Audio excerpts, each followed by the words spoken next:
vision. I guess we should do the Pledge of Allegiance. Check. Pledge Pledge allegiance to the flag of the United States of America and to the republic for which it stands, one nation, under God, indivisible, with liberty and justice for all. So tonight's meeting is to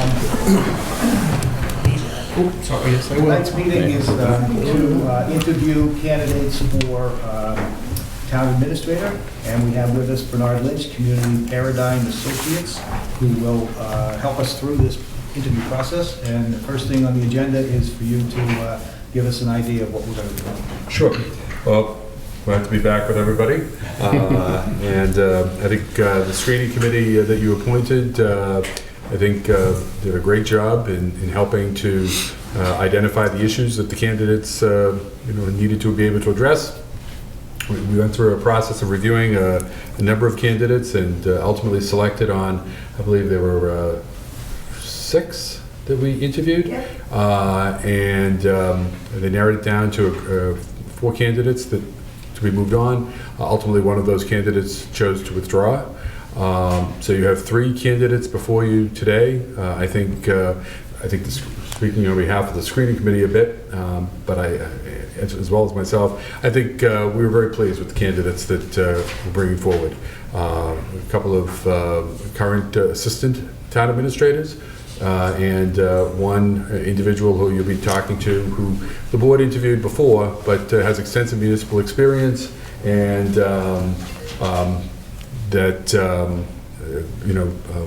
but has not worked in for a municipality as a public employee. But he has, again, that considerable level of experience. We've checked the references, we've provided with comments that we've received from people that they've given us. We've looked into their backgrounds as well, and there's nothing problematic with their backgrounds, which is the threshold. But what we wanted to do with these comments that we received is give you some sense of what people that work with them say about them, and more importantly, the types of projects, the types of initiatives that they've worked on, to give you some sense of their style of decision making and of working with people. So the way we've done this before in the past is we've given you a sort of an interview guide here. We try to look at this as a dialogue, because we're not only trying to test these candidates for their experience and their knowledge, their skills, but also the way that they interact and with the board and communicate in general. And so what we try to look at this is a dialogue that I would facilitate with you. You can sit back and just observe, or hopefully you'll feel inclined to, as we go through these topics, and I'll ask a lead question to start us off on the topic, that you'll look at it as an opportunity to dig down into something they're talking about. So there is that interaction, and you're going to test some more of their knowledge, their experience that you think is important that they be able to bring to Halifax. So that's all I really have to say about the process that we're going through today. I think your hope is that maybe after this is over, you take a short break, come back, and discuss the candidates and perhaps make a choice. Mm-hmm. We can talk about that part of the process a little bit later. Okay, so just so we can bring this up with the board, this is really your baby, Jonathan. You set this whole thing up. So because it's being recorded, and just so that we have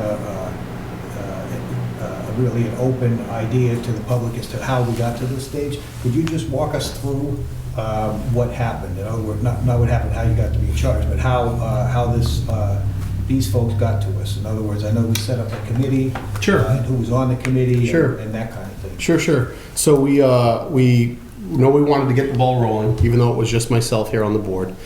So we decided to post for the position. Bernie helped us out there. I believe we had 16 ballpark candidates somewhere around there. And then as far as the screening committee went, we wanted to involve both people in the town hall and in town government and outside. So we went with our town accountant, Sandy Nolan, our town clerk, Sue Lawless, our fire chief, our police chief, 3 citizens at large, And we had those folks act as like our first pass through our candidates, with the help of Bernie as well. They initially, like Bernie says, went from around 16 to 6 based on resumes, and then brought those in, and then are presenting them here. So that's kind of where we're at right now.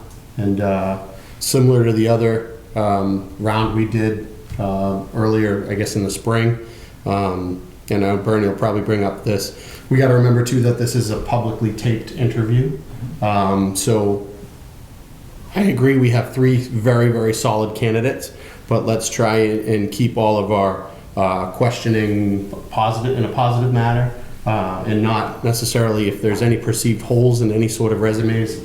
You know, this is, again, going out to the public, so let's keep things on a positive tip, I guess you could say, because again, I do believe the subcommittee has brought us 3 very, very qualified candidates. I think I like the process. I think it's the best way to handle this kind of thing, so I'm very satisfied with the way it's gotten to us, and so we're ready to go. At some point, if we decide to make an offer or offer the position rather to one of these candidates tonight, I assume it will be contingent on negotiating a contract, an agreeable contract, and then we'll have to probably have us, maybe at our next meeting, have a discussion about what should be in the contract. Sure. And then I would suggest just one of us to negotiate with with whoever the selected interviewee is. That way we don't have any issues with quorums and that kind of stuff. So. Okay. Yeah. I believe, do we have it on executive session, Sandy, for our next meeting? Do you know? We do. I think, Yeah, I think to discuss our contract, I think would be for the next one, so.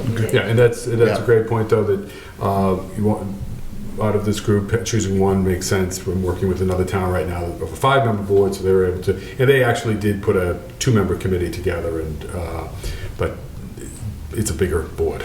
So I generally speaking, on negotiations, my own philosophy is that we really should just have one of us. Right. We can each take it. When we do these, we can each take one, whoever you like to deal with. But, but Sure, yeah, we can talk. It's just much better. It's just much better than trying to have everybody, Exactly. because that person brings it back to the board. Right. Sounds great. Okay. All right. So is If you're ready, let me see if Mr. Yeah. Schwartz is here. Give him the chair. The hot seat. right up front. That's it. Close and personal. When I was on the school committee, way back then, the school committee hired practically everybody. And we were hiring a custodian. And these poor guys came in, they were nervous. Hey, let me They had so many tags on. introduce Ed Schwartz. How are you? Nice to meet you. Nice to meet you. Jonathan, good to see you. John, Hi, nice John. to see you. And I remember the seat. That's it. We're just saying the hot seat. That's it. So you know that this is all being recorded? Yeah. And that's okay with you? Absolutely. Absolutely. Not that you have a choice. Been recorded many times. Doing that. Do the microphones pick up? I believe so. Okay. Yeah, we can turn one that way. Sure. Not that I'm a very quiet person to start with, so I'm sure it would pick me up. Sounds good. Voice kind of travels a little bit, so. Well, Ed, we're going to, we have about plenty of 45-minute thereabouts interview, and you know sort of the process that we've used in the past here in Halifax, and we use in other communities, is essentially trying to have a conversation, a dialogue with you regarding your experience, your background, trying to give the board an opportunity to learn about you and how you would address certain issues here in the town. So, let's start with just the standard. Who are you and why are you here? Yeah. So let's. Why don't you walk everyone through? They have your resume, so you don't have to go into great detail. But what brings you to want to be the town administrator? First and foremost, thanks for giving me the opportunity again to come back in front of you. I know some things have changed over the last few months, so I did continue to follow it. When I first looked at the opportunity, I think, Jonathan, when I was there the last time, I said that this is the opportunity for me, because this is a change for me too. My background's a little bit different than what the traditional candidates that come in. I was reading a little bit about you, Mr. Bruno, the things that you've done, it kind of follows some of the same paths outside of, working within government stuff, from the finance committee to being to an elected board. And, I come from a real passion for municipal government, but never truly worked 100% of the time in municipal government. It was in my blood, to get involved where I was. At 27, I was elected a city councilman in the city of Taunton. That year, the mayor was 31, and the council president and I were 27. So it was a young, youthful group that came in. In fact, the mayor, he just retired as Middleborough's town manager. So, it was instilled in me at a young age to get involved, from whether it was at student government to, my dad was the chairman of the redevelopment authority for 35 years. His one brother, who my uncle I was very close with, was the chairman of the finance committee in one town for 25 years. Then he was the zoning board member in that town for 10, and then he moved to another town and became the chairman of their zoning board. So it was instilled in me to get involved in the community, and I did. And when we moved to Dayton, about in 2000, my kids were young, and I felt it was part of my obligation of who I was to get involved, and I've always had a passion to it. And there's a lot of similarities between Halifax and Dayton. Similar sized communities. As we talked about in the screening committee, our tax bases are almost exactly the same, with 92% being residential and 8% being commercial. So, I come with a lot of passion for municipal government, and we didn't have, and one of the things that truly intrigued me throughout the whole time was, in Dayton, for 17 years, as I was the chairman of the finance committee, we didn't have a town administrator. So I acted as the quasi-town administrator. Actually as the chairman of the finance committee, having department head meetings with department heads, dealing with some of the management issues, because we always had turnover in the board of selectmen. So I always felt a passion for it, but didn't take that step to do it full time. And the first two town administrators we hired pushed me and said, you should get involved with it. This is really what you excel at. Well, I excel pretty good in my private life too, from managing of a national sales team to growing within companies, managing through change. And I was part of 2 buyouts in the 2 companies that I worked for. And if anyone has been through them, it's not usually the easiest thing, and it's not the easiest thing to be on the side of being bought out. And I was able to manage through both of those and excel with the companies that I went to. So I'm very loyal to what I do. I'm very loyal to where I'm at. If you look at my resume, I spent 10 years with the first company, 10 years with the second company, and here I've been 18 years, and the last 2 were companies that got bought out. So, when I make a decision to do something, I'm doing it for good reasons and because it's something that I want to do, that I'll be passionate about, and have no desire to just keep moving around. So that's a little bit of who I am. I live by a motto of always look at what we can do, don't look at what we can't do. There's always going to be a negative to try and finish something, but it's always about what we can do. And over time, I bring people together, get people to work together, and move forward. And I encourage people to talk to the people at Dayton about things that we did. If you have specific questions, we can get into that. Okay. I didn't want to a little long with it, but I have a whole list of different questions. I don't know, maybe I'll do some now, maybe some later. Sure. So just on your last discussion, are you still on the other job, or that? I am. You are. So I am. you have to leave that job to come to us? Yes. And then the Dayton chairman of the chairman of the finance committee, that like a volunteer position? It is. Okay. And how? It's an appointed position. Appointed. How was it? How did you manage like town administrator duties while doing the finance? So, tell me from how. my house, pretty much. But it was, so I lived close to town hall, it did help. A little different than most communities. Dayton's finance committee is appointed for 1 year by the town moderator at town meeting each and every year. Mm-hmm. But, with and it was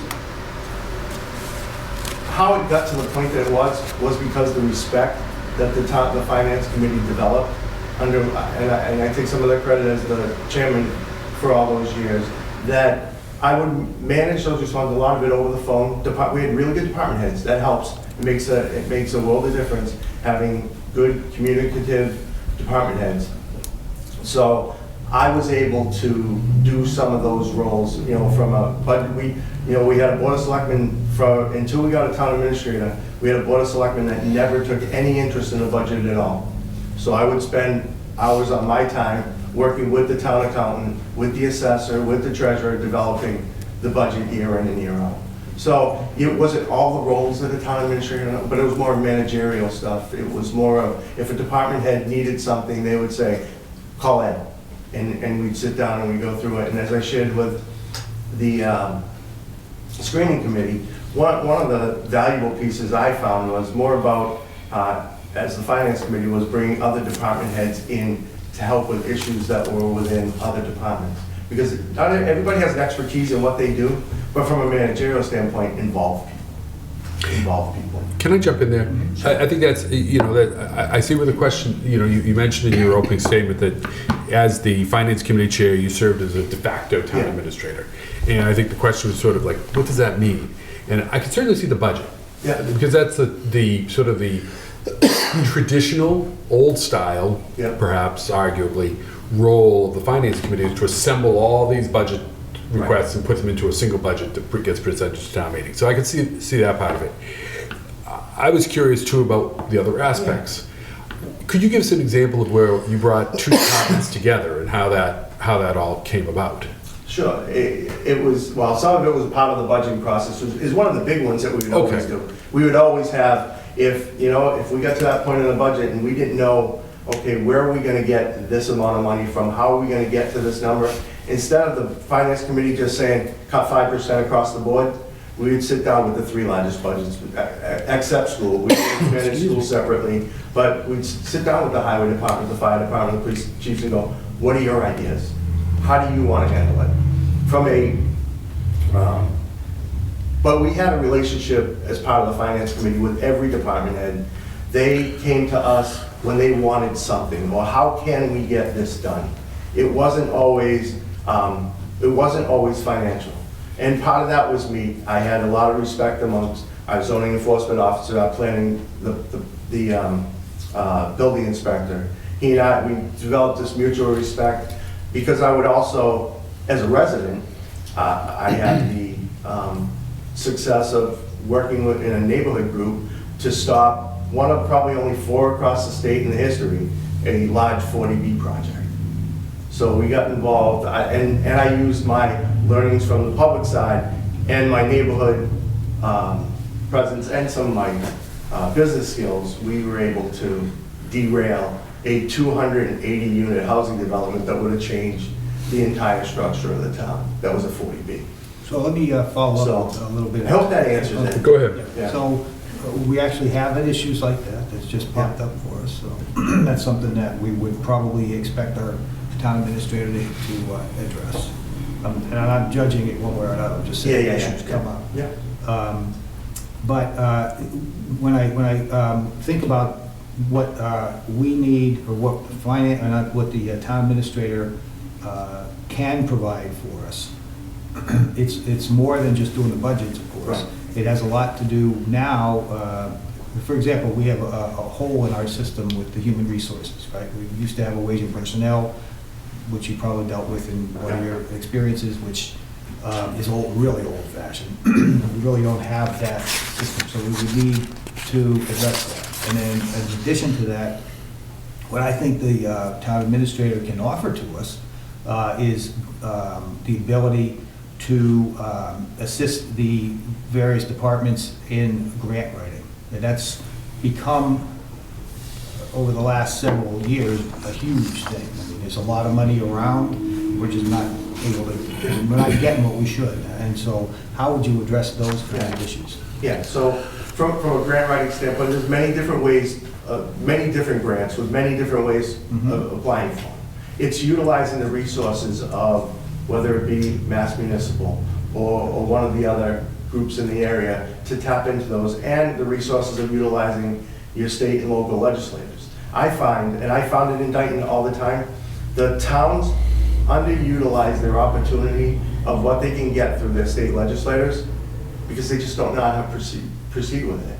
And they control a lot of what goes on with a grant, whether it's, doing the municipal vulnerability studies for the MVP monies, or, and I see, similar to here, Dayton was a right to farm community. How do you find additional grants there? But, it's, the hard part is not physically sitting down and writing the grant, it's doing the research to make sure you're getting the availabilities are there. And you use the resources, internal and external, to make sure that you meet that.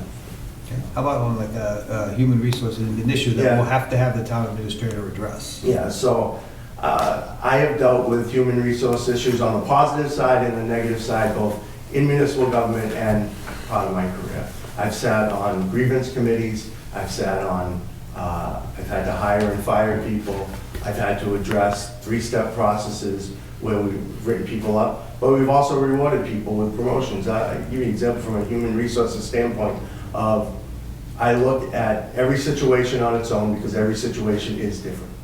It is different. And this goes to promoting someone. In a political environment, sometimes that gets difficult because politics sometimes come into play. I will go back about 25 years where there was an outgoing politician who wanted the job as the head of a department when the assistant was well qualified for that job. And that politician that was going out of the system had been the person that appointed me to the role on that commission. And came and said, I want that job. And I looked at it and said, that you're not the most qualified person for the job. So we took that and we actually appointed that person, the assistant, to the job because they were the most qualified, instead of following what could have been an easy route, but it wasn't. It wasn't. So I had, from a personnel, I've negotiated contracts. So from a personnel management standpoint and a personnel policy, first you got to have a good policy in place. And you got to be able to make sure you have teeth to your policy and you follow your own policies. So one of the things, the first thing, if that is what is on the priority list, is to address human resources and personnel policies, we will address that. We'll review what's on hand and create a policy book and make sure that it has teeth to it. It's something we don't have. Yeah, so. Again, I don't want to dominate this, but just one other topic that I always ask every appointee of appointees that will reflect as the face of Halifax in a way. So policemen, firemen, town administrator. We are, I think, one of the most valuable aspects of a town administrator or any of those types of people is the interaction with the public. And so I don't see the town administrator's job as a 9-to-5 desk job at all. Obviously, we give it a desk. Obviously, we're going to have hours. Yeah. But it's important, I think, for the community to see you. And we have events, sometimes the 4th of July thing, or like in a couple of weeks, we have a holiday parade and everything like that. How do you feel about participating in those kind of events? 100%. I am all about community involvement. I was a Taunton guy growing up. I was a Taunton. Moved to Dayton, got involved. And you see, so my wife and I moved to Falmouth a few years ago. Immediately I became a Falmouth town meeting member. I am, if not one thing, I am very social. If anybody gets to know me and wants to know everybody, wants to talk to everybody, wants to be part of the community. And I shared that with the screening committee too. It is not, I love events. We have tree lighting ceremonies that I have always attended. We have, depends on the parade, doesn't matter what parade. I'm a runner. If you guys had seen me 3 years ago, you wouldn't recognize me today. I used to weigh about 230 pounds. So I'm a runner, so I'm involved in actually a running group that's out of Abington, the Colonial Road Runners. So I go to different events. So going to events, getting to know people, that's who I am. I love my wife a little different than me. That's, they always say opposites attract. We're a little different when it comes to that. But I am, sometimes call a social butterfly. So I think that's very important. I think being involved and gaining the respect, because at the end of the day, it's all about respect, and that's how I was able to develop what the relationship I had in Dayton was, the respect of being the chairman of the finance committee. Those first few years turned into long-term, that it was, oh yeah, we can believe what we hear when we get up on stage. But I'm sorry, to interfere, but one other question. Dayton was a town, right? So Yeah. you've been to town meetings? I have. Okay. I have. It's a And, different animal altogether. Absolutely, absolutely. One of the positive things we had in Dayton is we had a really good town moderator. And I know you served in that role for a while, but we had a very good town moderator, who I think was one of my references on the list too, for 30 years. And that helped. He was a mentor to me when I first came in town. So, but yeah, town meeting can be very interesting. I enjoyed it. It was couple of my fun days of the year was I loved getting up in front of town meeting, explaining what we were doing, and making sure that people understood what was going on. And I'm a town meeting member in Falmouth, which is a little different because it's elected town meeting. It's an elected town meeting, which is a little different. It's a whole different animal than open town meeting. So I'm sorry. No, overdoing this. No, definitely not, no. Thank you. Nope. You know, maybe we've talked around this a little bit, but if you were to be appointed to be the town administrator, what would you see as your role? What would be your, and I think that, it's sort of, some of this has been discussed, but what's your vision? So, my vision is to actually be a leader in town that helps to take the town forward to its next steps, but be the conduit to the Board of Selectmen. So I look at it as kind of a CEO to the Board of Directors type of role, brings everybody together, formulates plans, implements the policies that are directed, and helps to set the goals and set the objectives and make sure that we're moving towards that. And there's always moving parts to it, but I think it's that person that helps to bring everybody together and provide, but also provide factual information. It's okay to disagree. It's okay to not be on the same, but and provide the board with the best information that they have, and be the guy that goes, well, you might be leaning, but what about this? Just so everybody has all the facts, make sure that everything is laid on the table. So it's that person that brings everything together. Okay. In short. How do you deal with the people that won't come together? So it's always a working process.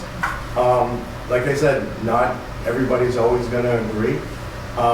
People have their different vision to it. At the end of the day, you have to make a decision, though, and move forward.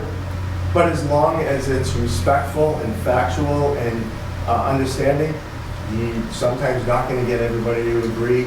As long as people are respectful to that and agree that there's a differing in opinion, that's okay.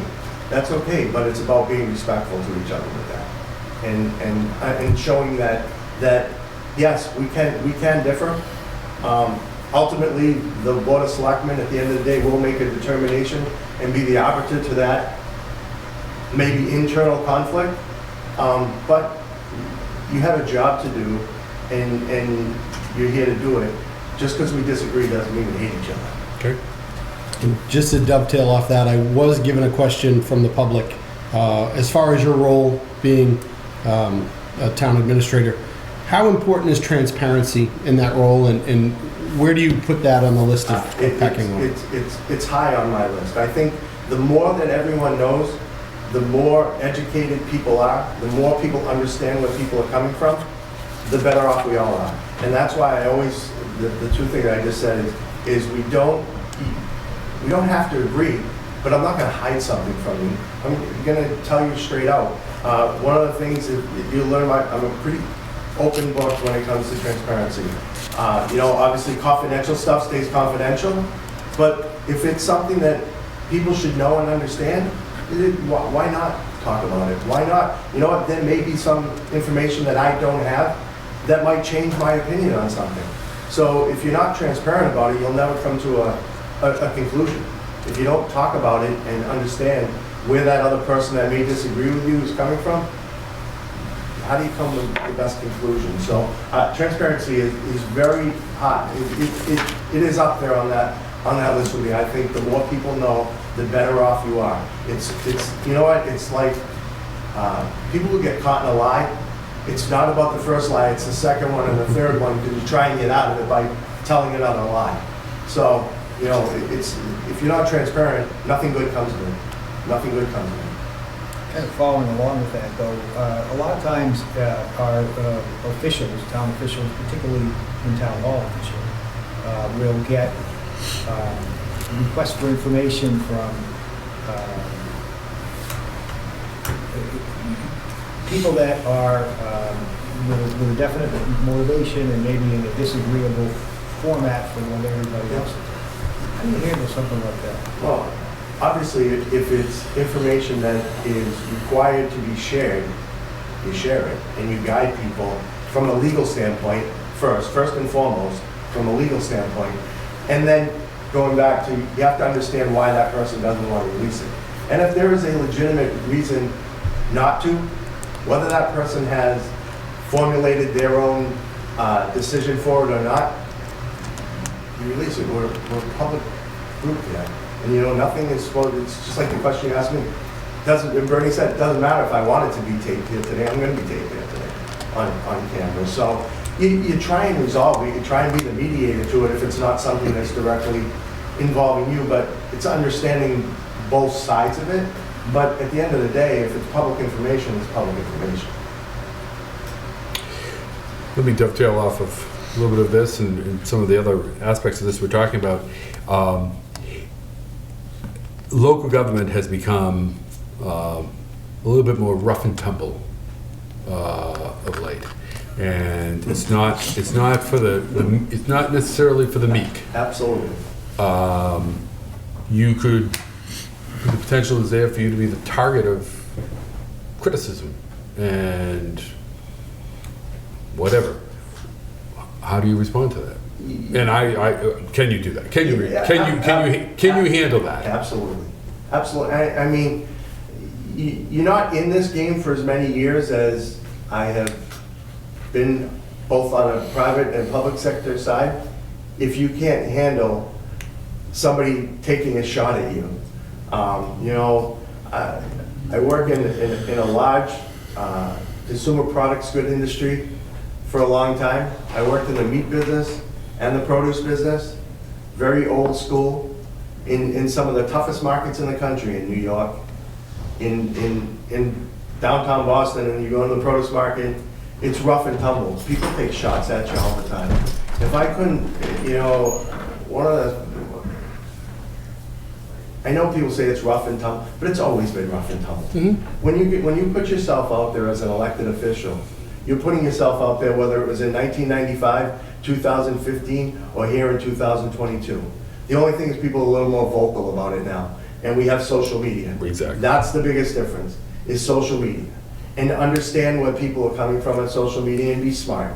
Mm-hmm. You don't get yourself into social media wars that I'm going to look you in the eye. Yep. If we're going to have a discussion about something, we're going to look each other in the eye. I want to know where you're coming from. Social media takes that away. So you can't always, you know, the advent of social media has its ups, its positives, and its negatives. But you can't always live and die by social media because that's not the way it works. So I can handle myself and don't have a problem with taking a shot and understanding where, but you know what, I try and find out where that person's coming from and what drives that to diffuse it. And we can talk it out. There are definitely ups and downs to social media, Yeah. without a doubt. Yeah.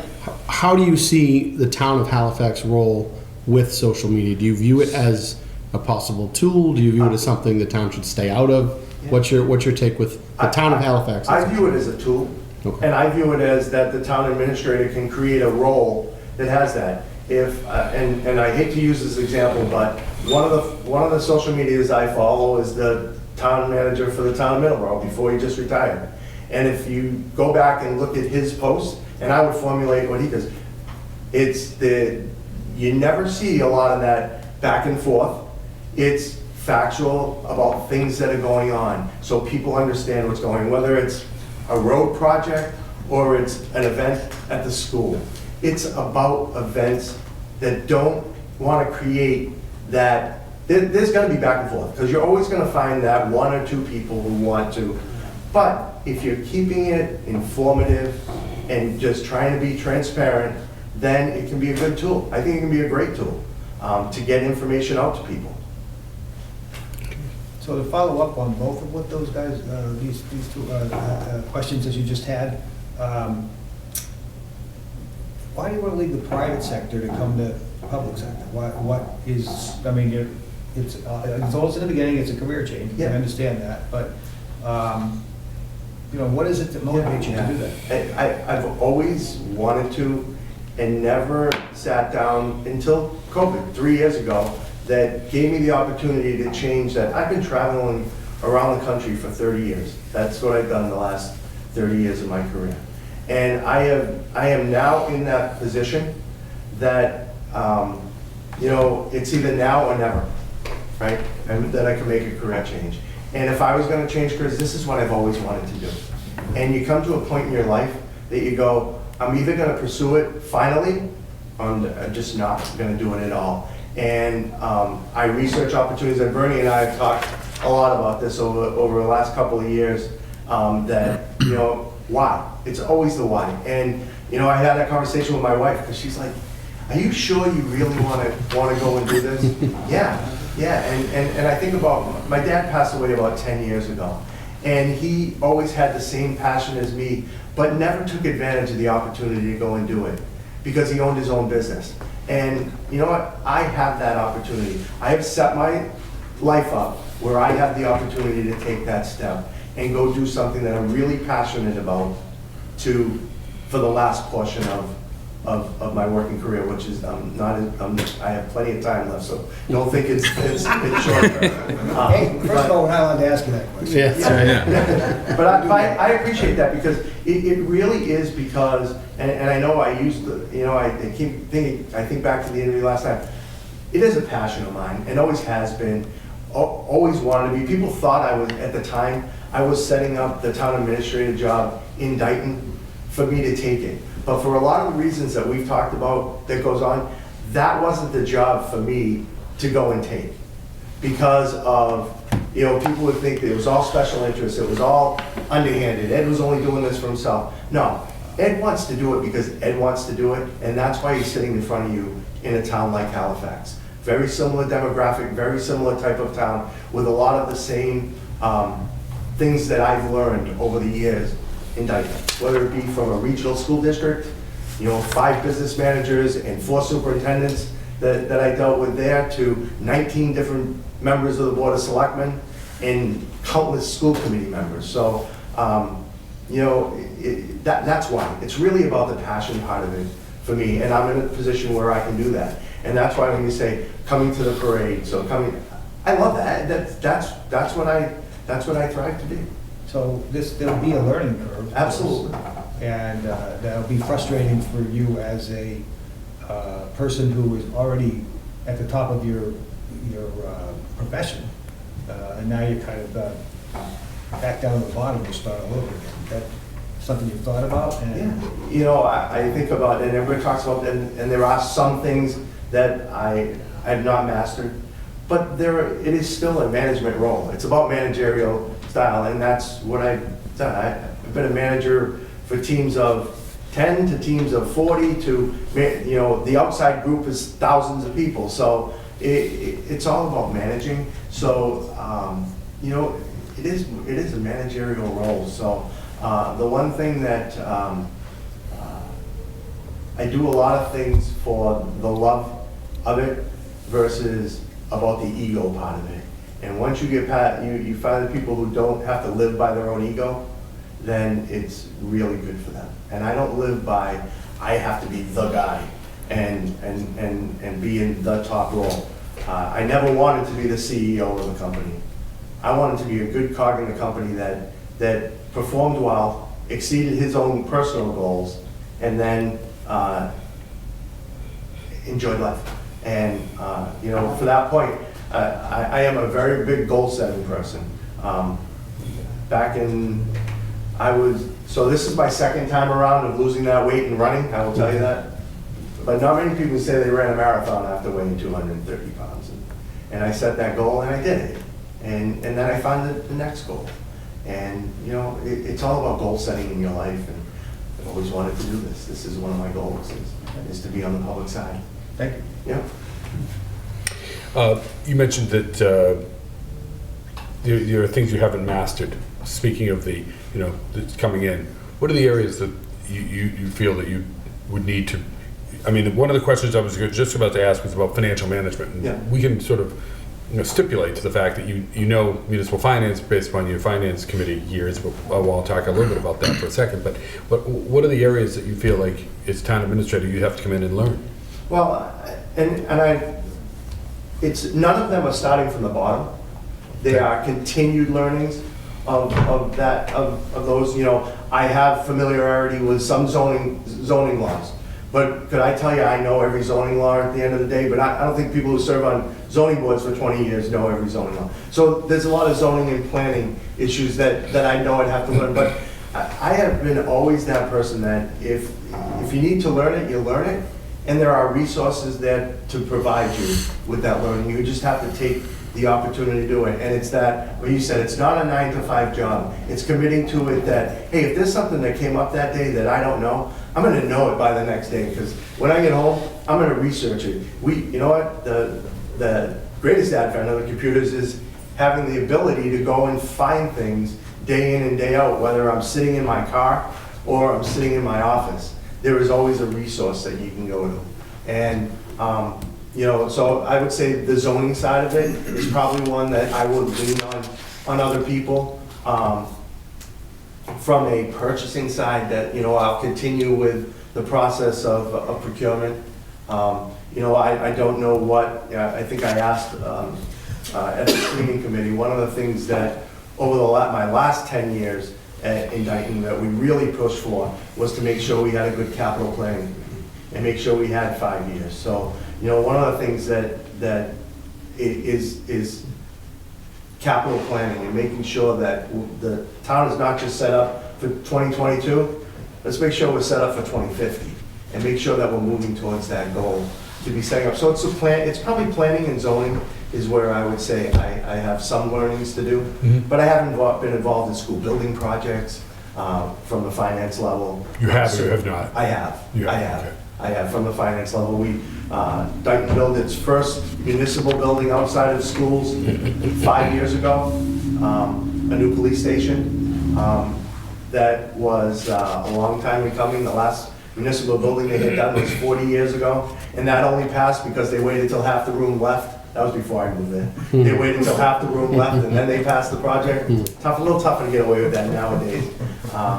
But I will say from a planning standpoint on that, I shared with the screening committee is one of the priorities the finance committee had on that building project was after the note starts, one of the priorities of free cash at the end of the year was, yes, we're gonna get a debt exclusion, but if the town has the ability, that will be one of the first things that comes out of free cash, would be to reduce the tax rate by that, the amount of the debt exclusion. And for the first 5 years of the project, the town of Dayton, based on how we had set it up, is able to pay for the police station project out of free cash, rather than using the debt exclusion. So it's planning and having some forethought to it, so you partner with everyone. You know, people voted for the debt, not all debt exclusion passed, but a lot of them do. But if you position it as, hey, this is what we're doing for progress, here's how we're gonna pay for it. And if we can do this, we will. That's transparency. We have had capital plans in my 30-plus years on Halifax, and capital planning committees, and they've all pretty much petered out pretty quickly. So it is an area, usually comes about when somebody wants something, they say, oh, it's on the capital plan, or somebody doesn't want something, they say, oh, it's not. So it gets to be kind of a push and pull thing. Yeah. But just to skip ahead, one of the things that the previous town administrator did was the chief procurement officer. And that requires some schooling and so on and so forth. I assume you're not there yet? I'm not there yet. I took the first class. I passed it. I have taken the first class. And I have plans, depending on, to take the next one. They offer them almost monthly or every other month. The other thing that I think from a procurement standpoint, I know the town uses combines a lot for products, but there are other groups in the area to punch into. And I did find out on Similac that we talked about, that the group down in southeastern Mass, if any of the surrounding towns are members of it, this town could be part of the group, that purchasing group. We talked about purchasing. Purchasing groups. Yeah, purchasing groups. So there are multiple purchasing groups to be involved in. So yes, I am going to continue the education on that from the become chief procurement officer, and I could probably finish that up in a few months. They don't certify you until you are passed and served as procurement for a number of years. So, but the courses will be done. They make it easier now. You can actually do the courses online, live online. So you're a little bit different than our other candidates in that you've sat in this seat before, right? So you've had Halifax on the brain a little bit longer maybe than the other guys. Yep. What have you learned? And what do you see as maybe some hurdles or your first kind of to-do list of things in town that you would like to try to help and try to So fix? I did take a ride around town a couple of times just to get the lay of the land.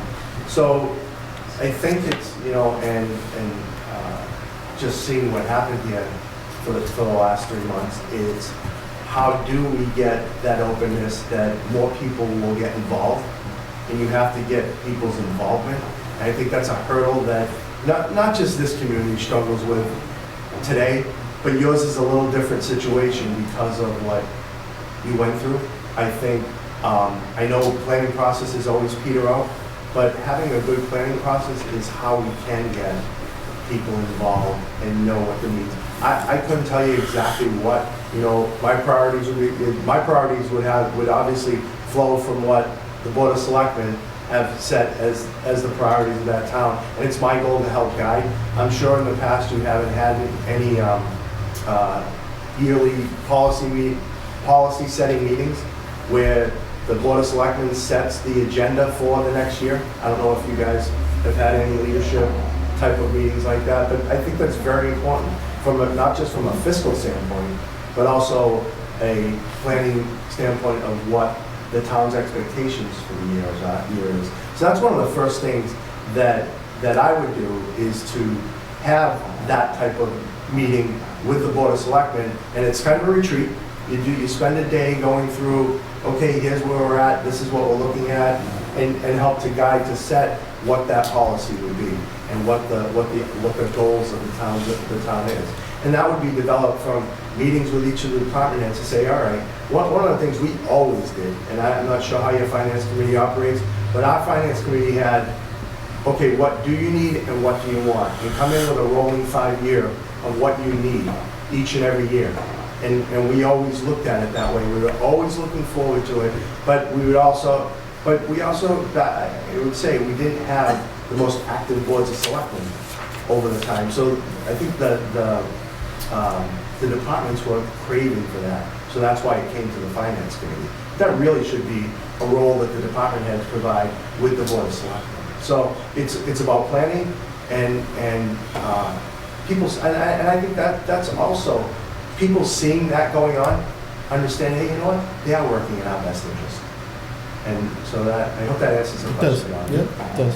We'll kind of follow along with that, mostly because she's sitting in the back listening to you. One of our issues is a council on aging bill.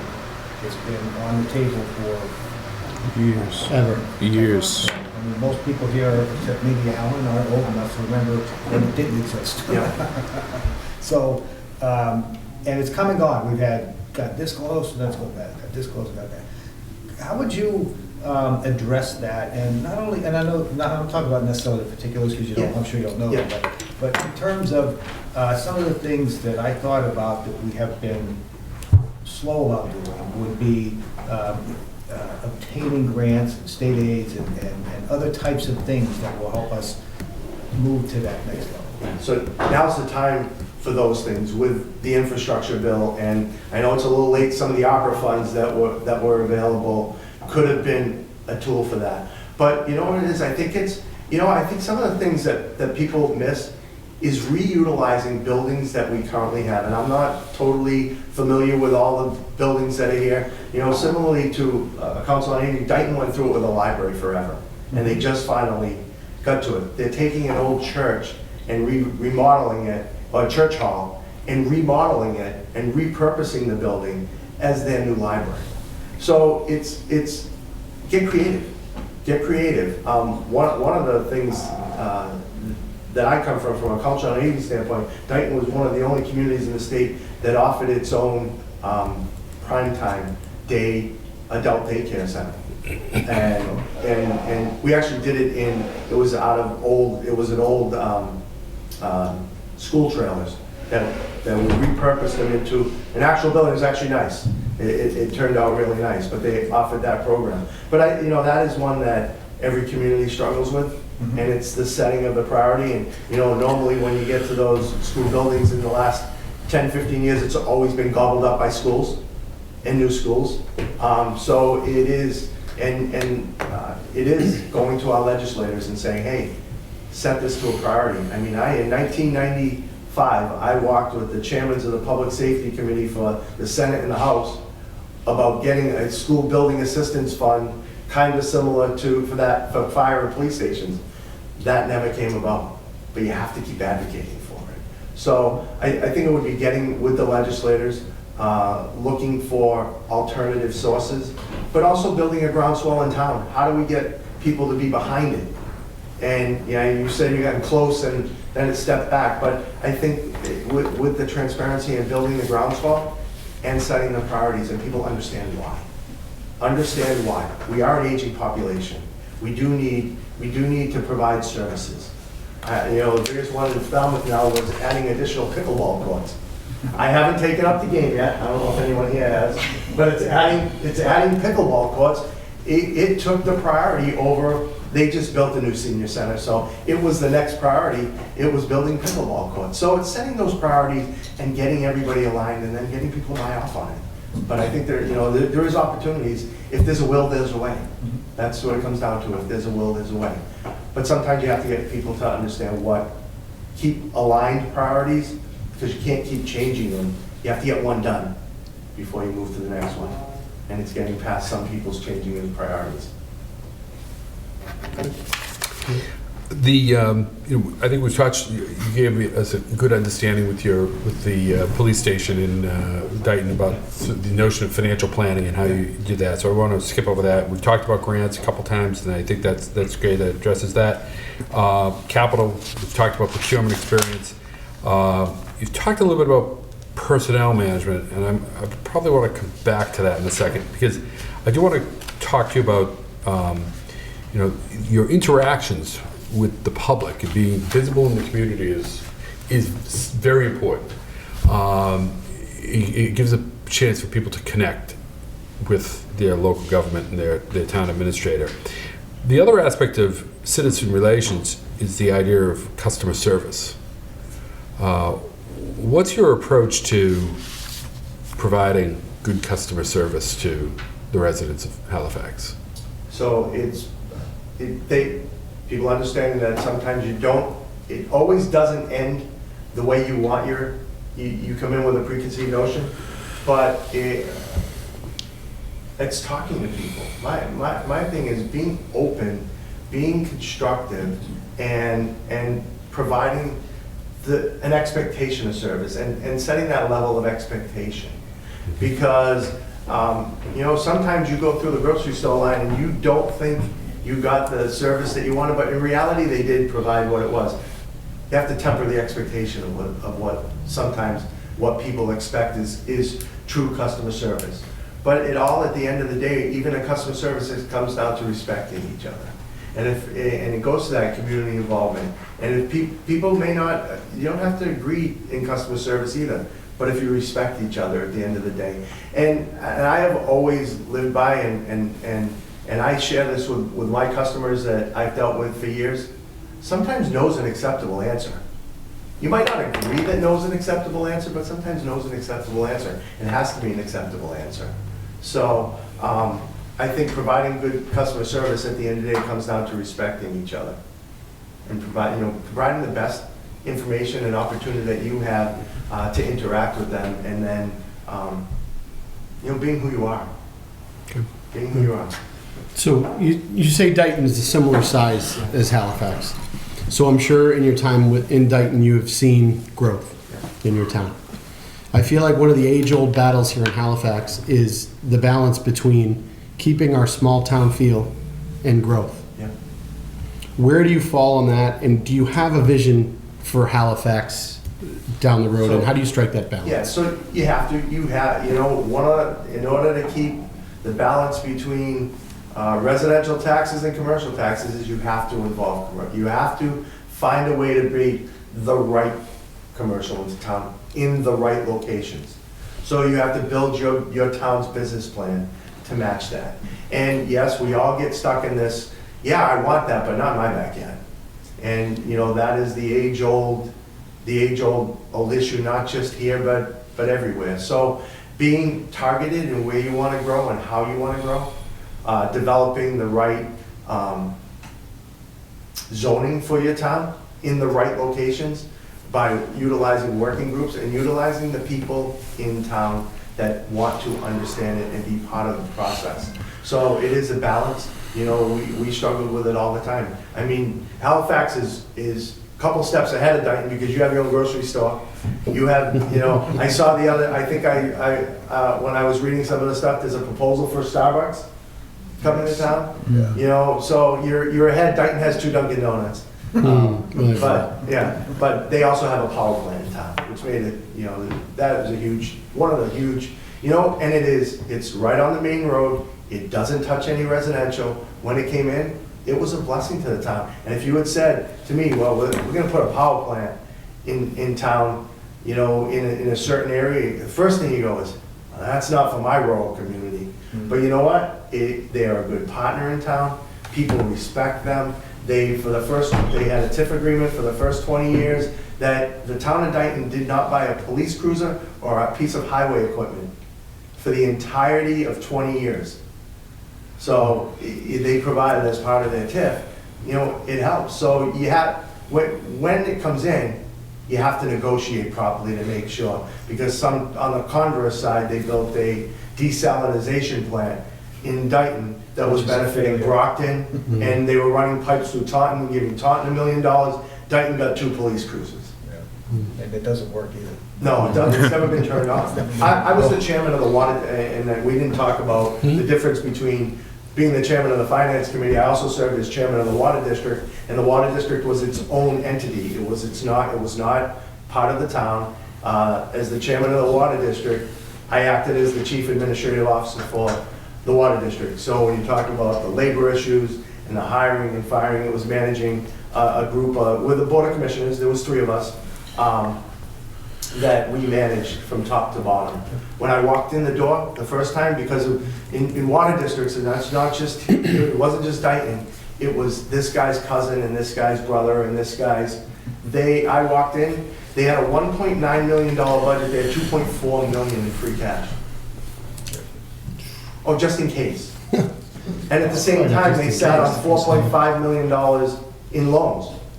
Instead of paying down the loans and taking it off the books, they were just in case we need it. So if I could just follow up on that, I assume we still have some time. But one of our issues here has been, again, for a lot of issues forever, but we have the ponds in the middle of town, which are distinctive to Halifax and part of our whole image.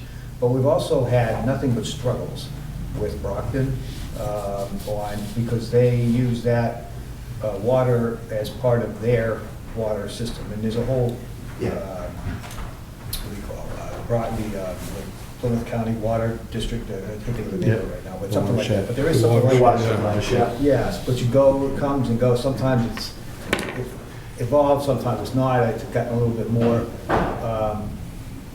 Is that something that you would be able to help us with? Yeah, so it's a really strange thing here in Massachusetts.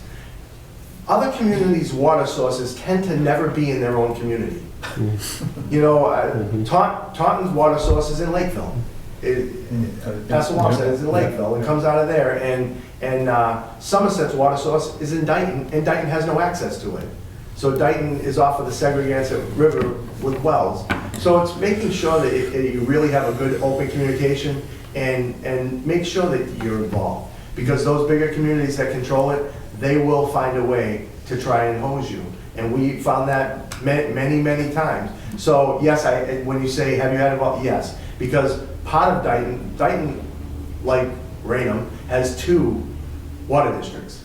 They have the North Dayton Fire District, which is serviced from Taunton. And then they have the Dayton Water District. So the Dayton Water District only services about 75% of the community, and the Fire District, which buys its water from Taunton, services the other 25%. And it's always a negotiation between the two, because there was always a perception for a long time about the Dayton Water District. And we fostered that for a long time to bring it back, but yeah, it's, in fact, they actually, I was talking to the town administrator from Dayton the other day, and he said he just applied for a compact grant to bring the Dayton Water District to study bringing it into becoming a town department. But the North Dayton Fire District will not come in to become a town district. Well, if you end up in this role, you will deal with the Brockton, the city of Brockton and the water district, because it's been an ongoing thing forever, about controlling the pond and so on, and it's a big deal for us. Yeah, and that is, and a lot of that is designed through the state law that established the water group. So it's really making sure that you get your partners in the state and the DEP involved to do it. Because actually, the other issue that's going on in Dayton right now is the Somerset, the brook that Somerset gets their water out of, they have no use for anymore since they closed the power plant in Somerset. So it's sitting idle, and Dayton wanted to take it over, but the water department went rogue, and the selectmen and the new town administrator in Somerset said, well, time out. Dayton was just voting on $80,000 to spend to start to do the testing of the water. They haven't even come to an agreement on what they want to do with it yet. So it's making sure that you get, everybody is in line and bought off on it. But it is a project because, Brockton will try a roughshod and run a roughshod. So you talk about having those big shoulders and being ready to take it on. You have to be willing to take it on. Don't be willing to take it. I think we've hit upon, coming off the end of the time, and I think we've hit on everything. The only, I guess you talked a little bit about the relationship that you would have with the board in terms of following through on their goals. How would you interact with the board on a regular basis to communicate, to keep lines of communication open? Yeah. However the board prefers to be communicated to, obviously following, you always got to be smart about how you send an email, the way you send the email, but personally, one of the things that I like to do is always have some type of team meetings or one-on-ones to get perspectives. One of the things that I will advocate for is always having inter-building meetings, but it comes down to whatever communication works best for each individual person and how they want to see it. As an overall board, it will be confidential stuff, stays confidential. Anything they want to talk about and be open at the board for that transparency, that's I'm all about being open with it and communicating it. Some board members like to come in every day and talk. We do have to settle. One of the things that I found in Dayton was setting a little bit of boundaries, because there has to be those boundaries. But you know what? Being honest enough and open enough to say, hey, you know what? It's not a good time for you to come in here, because it's just not, there are 3 of you that have to make a decision. We have to work to get to that decision. Give us a little bit of space on it. But it's having that open and honest dialogue to be able to do that. So. Okay, great. Any questions, other questions that haven't been I'm asked? nominated. I've got a lot of things on my mind. I I think hope they're all about me. Yeah. So. Do you have any questions for us? No, so I know what is your timing? I know it's been a long process, it's gone back and forth, it's, Actually, that's on my list of questions here I should have asked you. What would you consider your start date? yeah, When would you like to so, cover this? you know, I could do it as quick as 2 weeks. It's not that, but I would say that I would have to have some discussion, because I have been there 18 years, but it would be one of those more of, hey, if I need an hour to help somebody that's taking over what I'm doing, would you guys be okay with that? So I could start coming in, even before I start to get to know it, but understanding that 3 to 4 weeks is probably a better, and I mean, if you guys wanted it, say, first of the year, then we do I think first of we the year. talked about that. I think that's sort of our target is to Yeah. have on board by the first of the Yeah. year, just because we have had a time when we Yeah. didn't need it, so But- that's, yeah. that's important. Yeah. And you know what the wage scale and everything is, so you're satisfied? Yeah, yeah, I mean, there are other pieces, I mean, the wage is the wage, but, Yeah. you know, make sure that the whole package Yes, absolutely. works out. You know, that's what it comes down to, so it's not just about the one thing, Yep. it's the whole package. But on that, Jennifer, understand that if I am the person that you choose, that from the time we agree upon the appointment and the start, and even if we're close on the contract, I will start making myself available and coming in and getting to know things deeper, because if once I make the decision, that's the decision. That's where I'm at, so. Fantastic. Very good. All right. Appreciate it. Excellent to meet you. Good to meet you, thank you. Thanks, John. Good to see you Yeah, again. same. Thank you, nice to meet you. Yeah. Thanks, buddy. Yeah, go for it.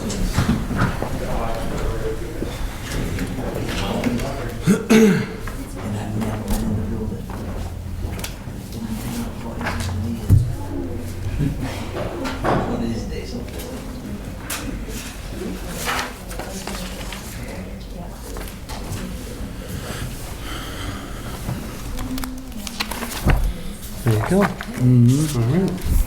Yeah, every time I would go to say something, I'm like, oh, well, someone else is saying it. I'm like, all right, you know what? I'm like, all right, you know what? As long as you're listening and Yeah, no, definitely. trying to make an opinion. Yeah, you'd say something, I'm like, yeah, well, that's, I'm not reading all these, I'm like, oh, that's taken. It's next.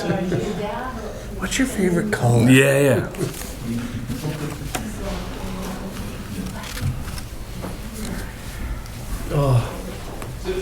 I just saw this. And I can't just go on. John's using the facilities real quick. We got a cool water bottle, all right, good. Matches the desk. I know. You're doing well here. Don't lose it. Nope. Cody is next. Yep, yep.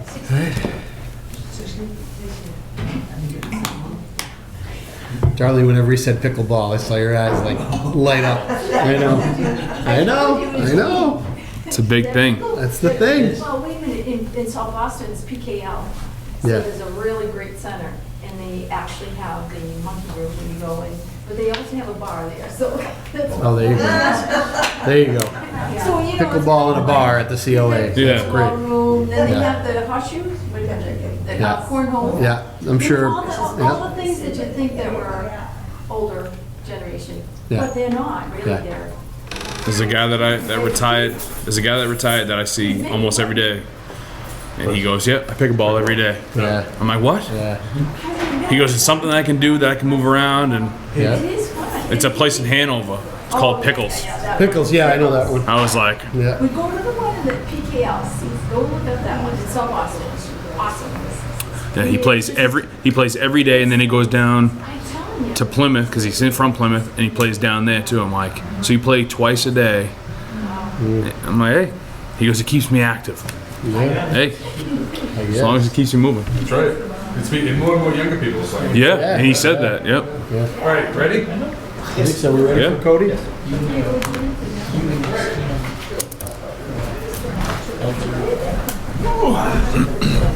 Introduce Cody Haddad.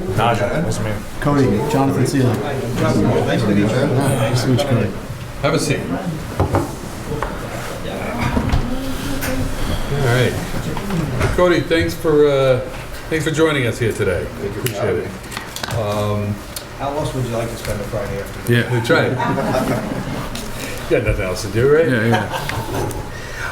yeah. We're hoping today to have give you an opportunity, give the board an opportunity to get to know one another and see how everyone interacts and understand your knowledge, your experience, and what you can bring to the table of for being town administrator here in Halifax. And as you know, our process is really, we like to use is sort of one of the conversation, dialogue.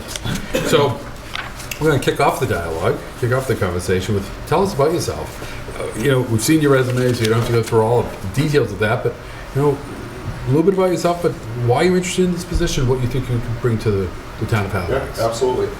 So currently the assistant town administrator in the town of Dartmouth.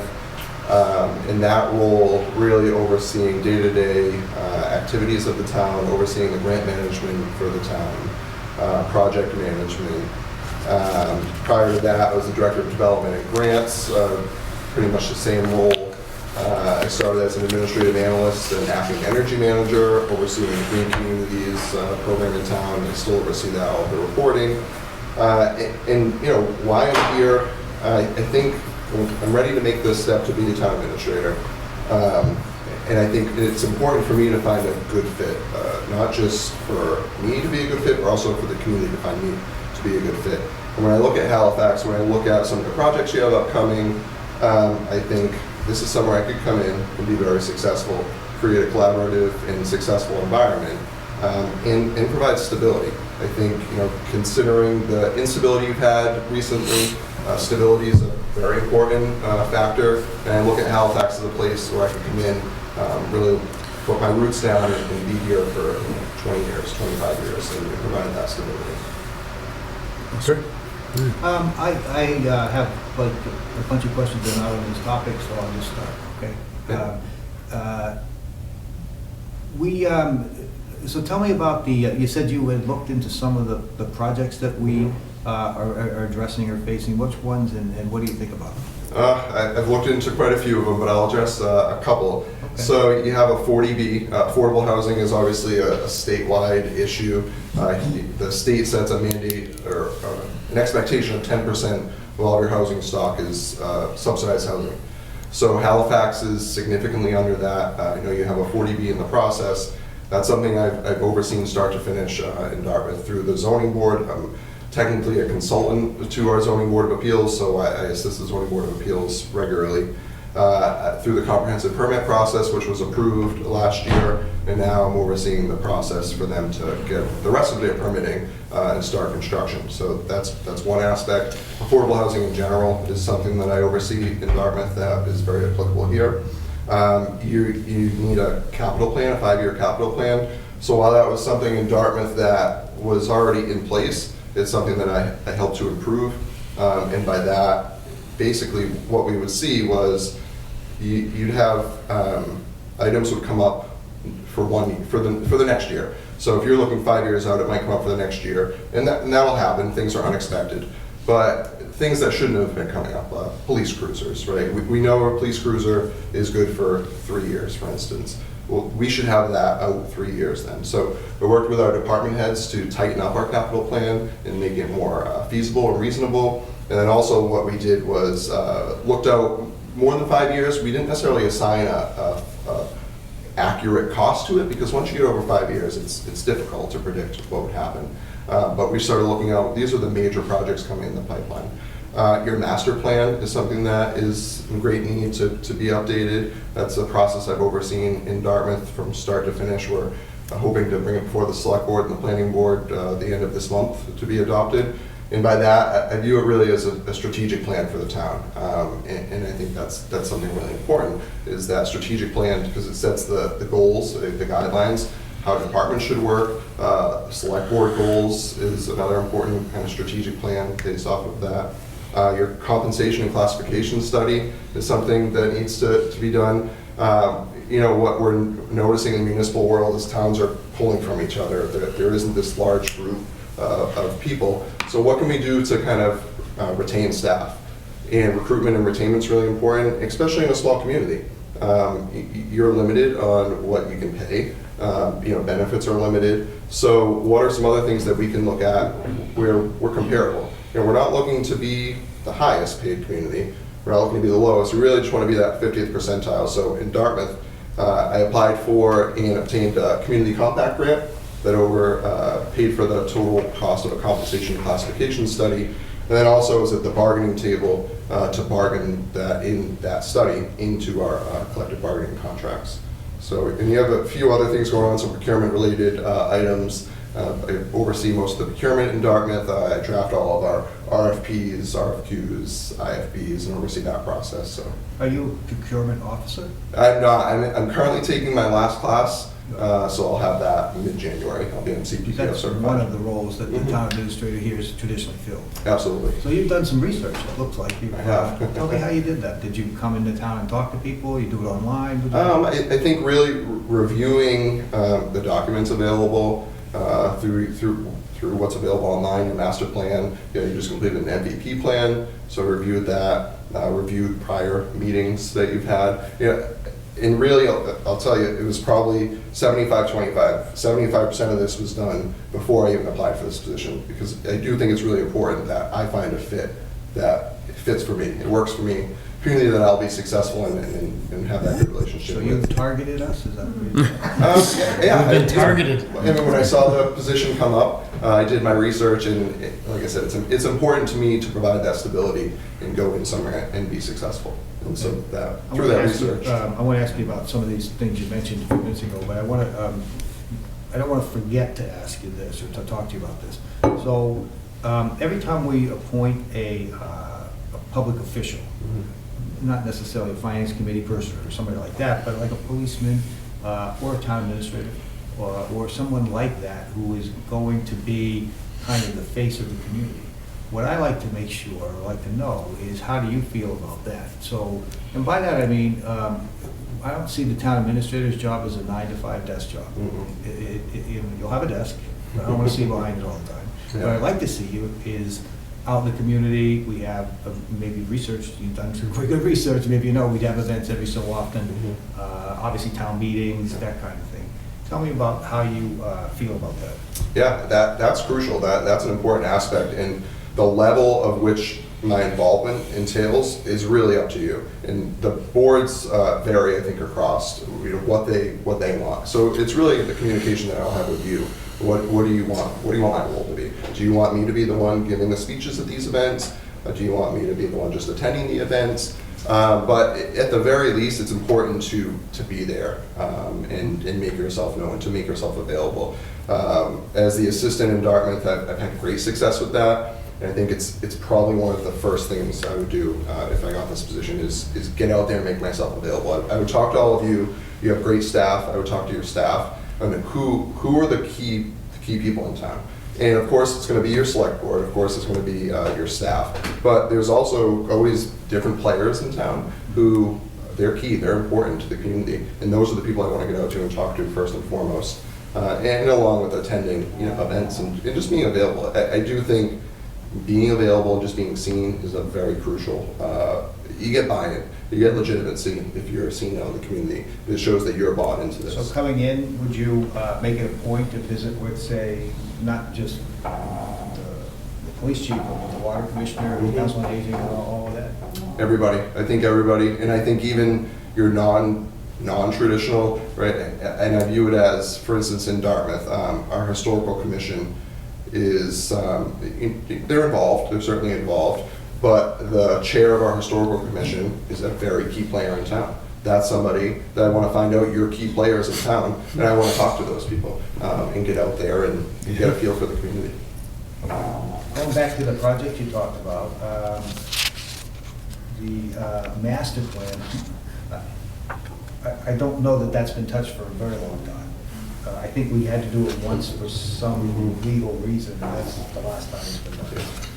So you've worked on those before, so you understand how to do that. Yeah. The capital plan has always been something that we do on a start and go business, start and stop business basis rather. Like in other words, sometimes we'll have a capital planning committee, they'll do a bunch of work, and then other times it just disappears. And the capital plan itself, to my experience, is never really, it's always been a very soft thing. Like somebody would say, well, it's in the capital plan, that's why we should do it, or somebody else would say, well, it's not, but we don't really follow. So how would you think about making it so that we don't waste our time deciding that we're going to buy 2 police cruisers next year and not actually do it? I think you need to explain the process to everybody. You need buy-in. In order for it to be successful, you need buy-in from everybody. You need it from the departments, you need it from the select board, and that's where it really starts, I think, is from the select board. You need it from your finance committee. So explaining the process, explaining why it's important, looking out, right, when we do forecasting, we know, so we can try to predict what our revenues will be, and sticking to it. So it would be a transition. Certainly, and I think, you know, it's something that you'd have to slowly transition into, but just providing the detail and showing why it's important. And I think it's a useful tool for the department. It's useful for everybody. Mm-hmm. So important that if we're going to implement this, that we all agree we're going to implement this, that's been bought in. So if something is on the capital plan, you know, you have a capital planning committee who you only have so much funding to fund these items. So setting a process, here's how we're going to determine these are items we process. And various towns do it various ways, but a tool of some sort where you rank the items and say that these are the items that we're going to pursue, not because we think, you know, the highway department's more important than the police department or anything along those lines, but this is where they rank, and we have a process. So following that process and following it through, so the items get funded, and then you get buy-in from people once you've had success. One of you mentioned it, is you talked about compensation schedules and so on, but one of the holes in our system right now is the whole, we really don't have a human resources department. Mm-hmm. We had a wage and personnel committee, which is very old-fashioned. And so I think we need to move into, I don't know, maybe the 19th century, maybe the 20th century, at least get closer than what we are. Any experience that you have with that, and any thoughts you might have about it? Yeah, absolutely. So my experience with HR personnel, so Dartmouth does have a human resources director, but we were without that individual for a number of months, and it was really up to myself and the town administrator to fill that role in its entirety. But even with that position, I oversaw the compensation classification study. We're implementing, I just applied for another grant to do an operational study of our human resources department. And that's something that maybe we look at doing here. You don't have a department, but of your policies, right? We want to make sure we have human resource policies. And then maybe there's a long-term goal of creating some type of personnel type position or part-time position. You'd have to see what the study said, but I do think when there's grant money available, utilize it to conduct these studies, and it sets a path forward for the community. So that brings the other topic up is, I think another issue that we have here, we just don't take advantage of the opportunities that are out there as far as grant and so on. And so tell us your experience grant writing, obtaining grants. You mentioned it a little bit. Just give us a little more about that. Quite extensive. So Dartmouth is a large community, $110 million budget. So the grants are reflective of that. When I came in, the town would average, in a good year, $1 million a year in grants. Since I've overseen the grants in the town, we're about 3 a year is what I'm averaging, and that's completely me. There is nobody else that oversees grants. 3 million, yes, and it varies, but it depends on what's going on for projects. But I oversee all of the grants, and that's from start to finish. That is, I look at our capital plan and I say, okay, these are projects that we need to accomplish. And I also speak with our department heads, whether it's in department head meetings, one-on-one. What are some priorities for you? Maybe it's not in your capital plan, but what's something you'd like to get done? I keep a list of those things.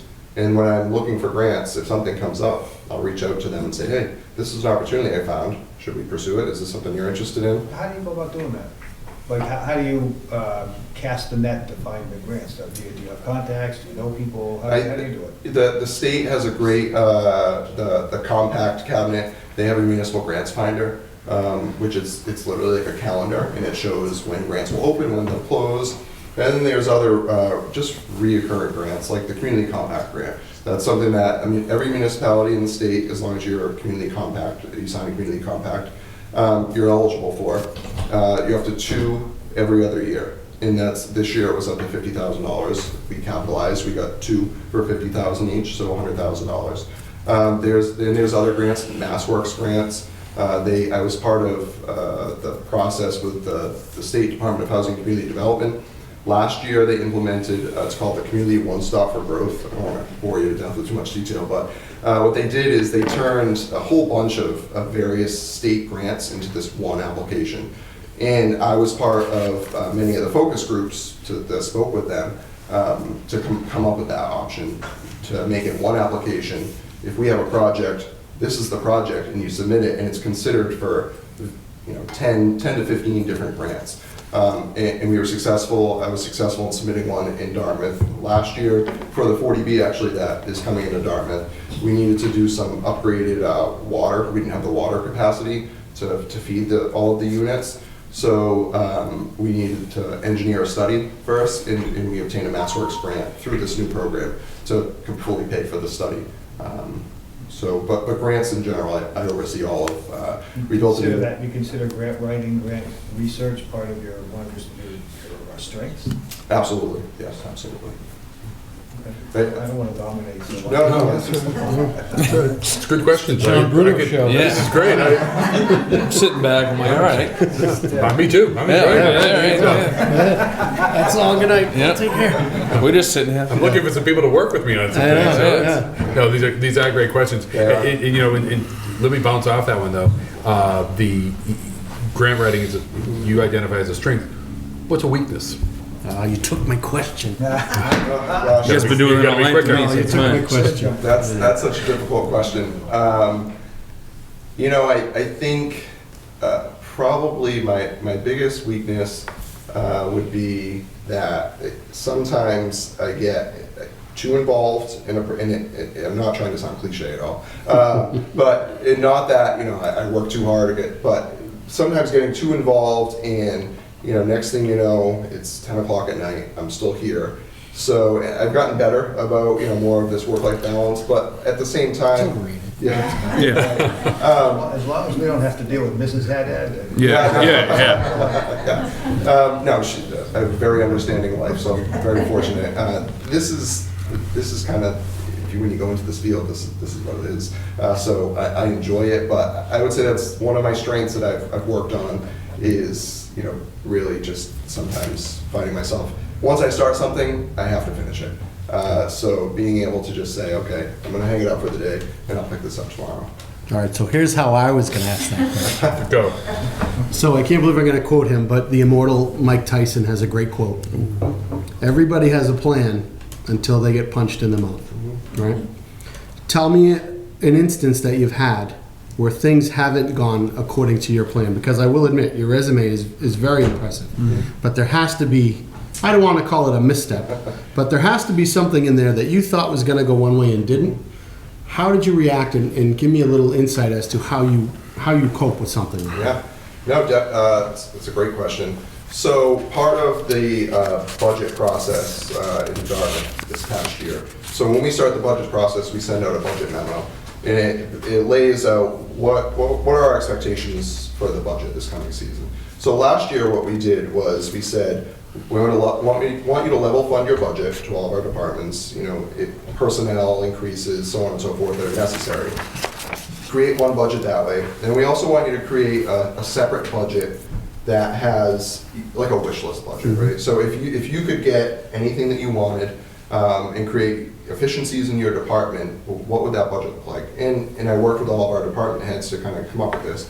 One of them was I oversee the zoning board staff. We have a clerk in that office. And one of my recommendations was I had recently secured another grant to go to online licensing and permitting. So no more paper applications in town hall. And with that, the workload of this individual position had greatly been decreased. Great employee, very hard worker, great ability. So I said, this is a good opportunity. We like to reward, as back to recruitment and retainment, we like to reward good staff. So I said, why don't we consolidate positions? We had a clerk in the planning department. So why don't we consolidate positions and make this zoning board clerk provide administrative assistance to our zoning board, our planning board, some minimal assistance to our historical commission, and then also some light assistance to our community preservation committee. It's a big task. We thought it through, created job descriptions for a number of positions, but we felt very confident. I felt very confident about this. I think I laid everything out. And it got to our finance committee and got shot right down. I mean, there was just, they didn't want to entertain the idea of it. But I'm persistent. That's one thing you'll find about me. I'm very persistent. So, it's not my decision to make. It's for them to make. But I felt, well, what can I do better about providing better information to them? So I went back. I pulled more data together. I pulled more of the number of licensing and permits together to show the big skepticism behind it was one person isn't going to be able to do all of this. It doesn't matter how great of a person they are. This is a lot of work. But I was able to go back to the finance committee at another meeting and provide them with data showing, these are the number of permits we're getting. When we had a paper permit, on average, this is how long it would take. Now we're online. It's simply viewing it to make sure everything's there and then sending it off. So we provided that, provided comparable communities. What are comparable communities doing? So part of that compensation classification study was identifying those, and provided that information to them, and ended up passing in a town meeting with that information, ended up adopting it, and it's been incredibly successful. So There you that go. answers your question. It did. Can I get one more? We gotta take you sure? Yeah, this is your interview. All So. right. So you say grant writing you would say is high on your list of attributes. Where does personality management and conflict resolution and kind of the nitty gritty of everyday management fall on your list of It's attributes? also, I'd say, quite high toward the top. And I can give you an example. My management style is very open door. And everyone says that, right? It sounds so cliche. But saying it and doing it are two very different things. I've had managers that have said, yeah, I have an open door policy. Nobody utilized it because they didn't create that atmosphere. And I've been very successful, I think, in Dartmouth of creating that atmosphere where when staff and department heads have issues, I'm the one that they come to for the most part. Of course, they still go to the town administrator, but they come to me with issues, and we're able to talk through them. And I think creating that collaborative, I'm a big collaborator, so I think teams on almost everything is very important for multiple reasons. One, I think you get different perspectives, which is always good for any sort of project that you're working on. And the other is you get staff feel valued when you involve them in these things. So it's a win-win for the town, for the community as a whole. But I'd say collaboration and just personnel management is definitely a strong suit of mine. You're always going to have different personalities. That's just how life is. And I think as issues come up, you have to listen, and that's really an important thing, is not to just jump all the time. Sit back, listen, take things in, and talk through whatever's going on. And then a quick dovetail. I had a resident reach out about the role of transparency with the town administrator job. Where does that rank on your pecking order, and how would you kind of view that going forward? That's very important. Transparency is incredibly important. One thing you can count on me for is I'll always provide you with all of the information. It's up to you to make the decision, but I'll always give you all of the information that I have, and consistency. It's very consistent. So you'll always have the information, and I'll always give you the best advice, the best information that I have, and provide you to make the best decision for the community. But being transparent is very important. Kind of following up on that, though, it's not unusual for a resident, sometimes not even a resident, someone to just show up here in town hall with a request for some sort of information. Could be a number, could be whatever. And sometimes the person doing the requesting is a difficult person, or you know that they have an agenda that's going to head in a certain direction, which may not be the same direction that you see, say, the Board of Selectmen or whoever. How do you handle that? It's still my job to provide the information, and keep you informed of what's going on, I think. But I'll give you a kind of a situation I dealt with recently. We're going through in Dartmouth, potentially building a recreation center. So there's been pretty widespread support for this. Select Board's very supportive of it. And we're moving this process forward. But there's a lot of misconceptions out there about it. Originally, we looked at it as an opportunity to maybe combine our Council on Aging, get them a new facility as well, and build this recreation center. But you know, our Council on Aging is very happy with their current facility. Our seniors are very happy with their current facility. So when they heard this, it was just a feasibility study. But when they heard this, they're trying to shut down our Council on Aging. They're trying to close our doors. This is our place. And residents came in asking for information, and you know, when they're asking, it was going to be used in a negative light.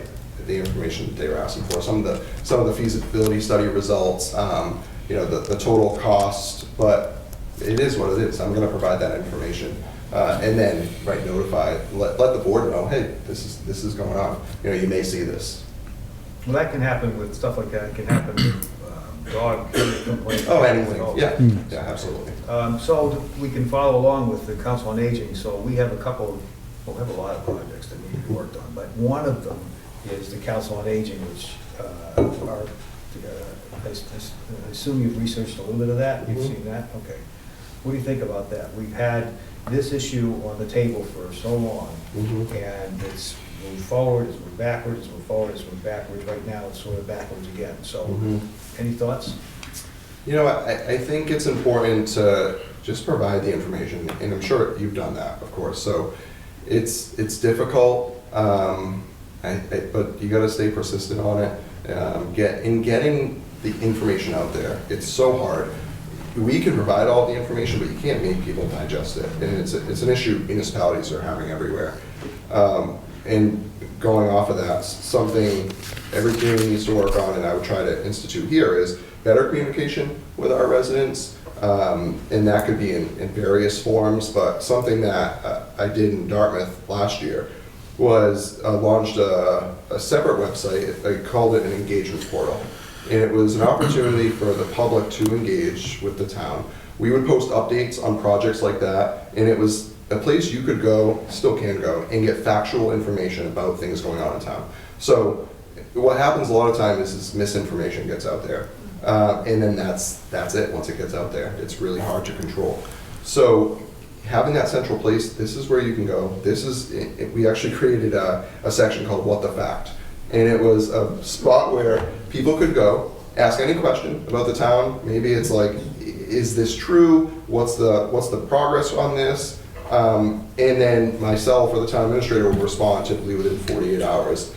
And the idea of that being, try to get people, you're never going to get people off of Facebook, right? But to get more people in that direction, that rather than going to the Facebook group and asking a question and have 50 people respond to maybe aren't the most informed, you can go right to the source easily and get the information. So I think just trying to get the information out there and providing the accurate information is one of the best things you can do. Is Dartmouth an open town meeting? It's a representative town meeting.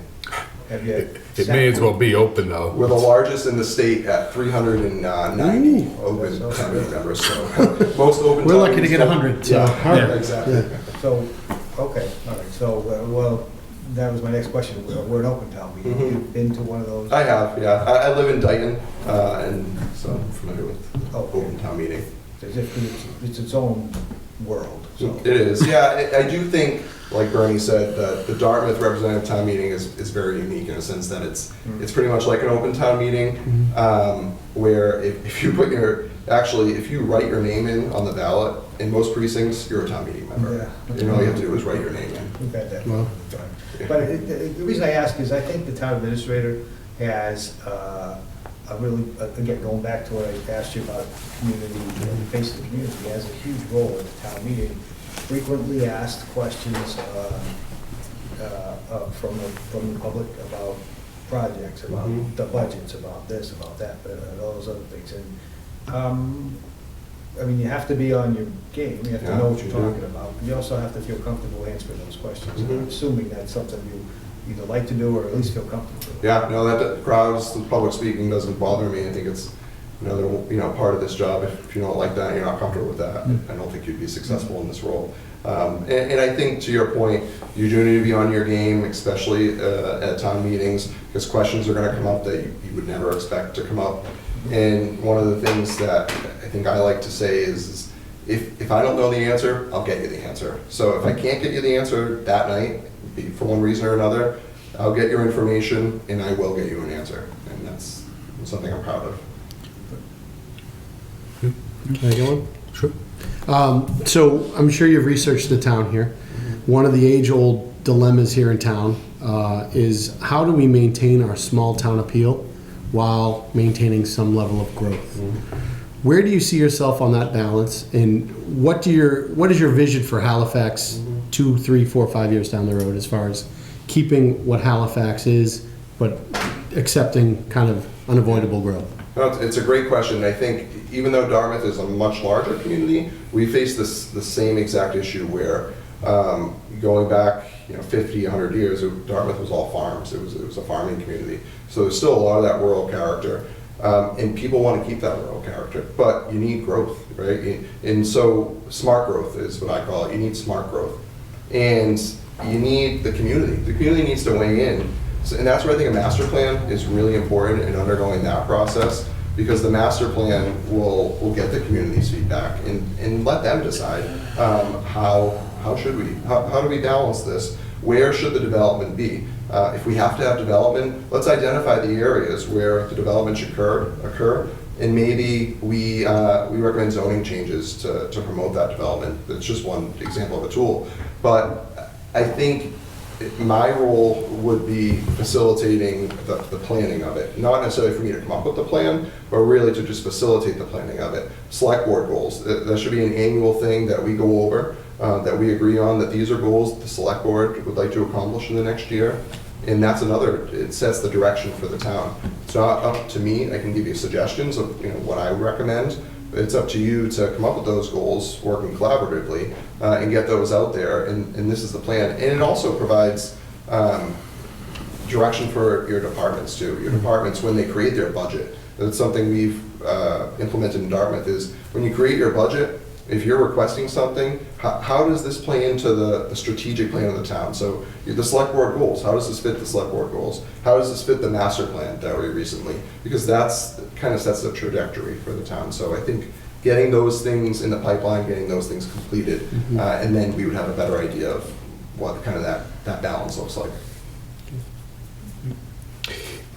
You mentioned the budget, setting up the budget process, the budget manual. What's your actual role in the development of the budget for the town? So it's progressed. We created a budget team, and that kind of goes back to that collaborative effort.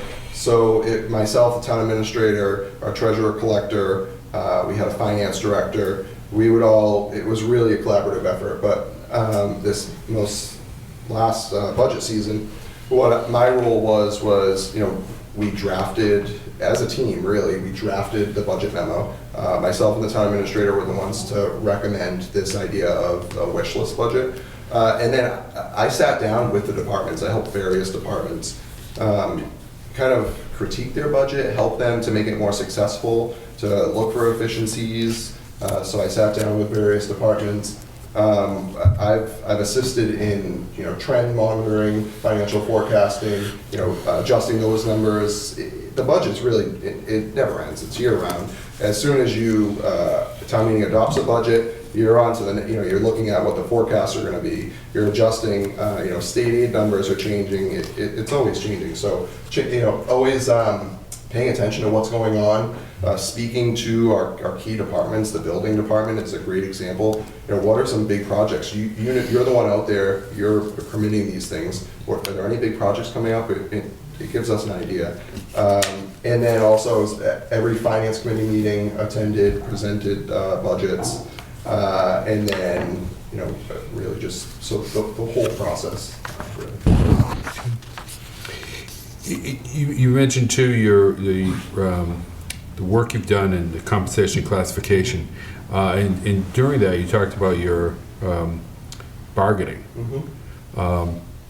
What's your experience with collective bargaining? So I've really been involved entirely with collective bargaining, from doing research on other communities, looking at contracts, costing out contracts. That's one really crucial thing that you have to do before you even bargain is what are our options? Looking at what can the town afford first, and then also if we were to offer 2% COLAs, what's that going to cost us? So we know we don't get in a bad position where we offer something and then the town financially is not in a good spot. Looking at that, costing out contracts, and actually been at the table leading negotiations with the unions. We have 11 unions in Dartmouth. 4 of them are on the town side, so I'm really spearheading that process. 7 of them are on the school side, so we just work collaboratively with the school department. But the 4 that are on our side, we are really leading negotiations.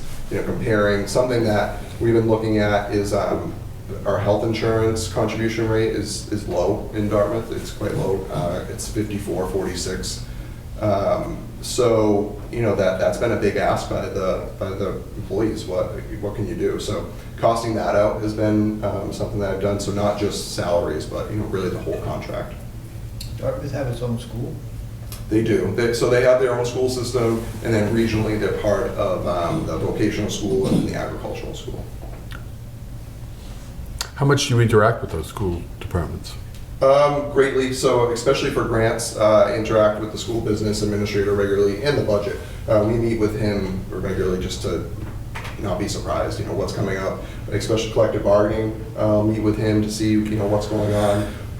The energy side, the green communities, the projects that I oversee, a lot of them are in our school buildings, just because we get the most payback and it helps the overall budget. So working them with that, and then also the regional school, the vocational school, there never really been a relationship between the town and the regional school. So what I work to do, really a whole team, I don't want to just take credit for it, but a new superintendent had come in to the regional school, and we reached out and said, we want to create more of a collaborative effort.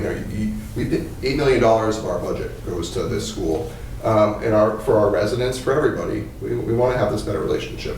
So just recently, maybe last month, we actually had a day where we spent. It was like a retreat style, where administration, school administration, the town school administration, our select board, our finance committee, we went over to the regional school for the day, and we learned about what's going on and saw all kind of the great things. And it really helped to kick off, I think, a good relationship. I feel very confident in the relationship moving forward.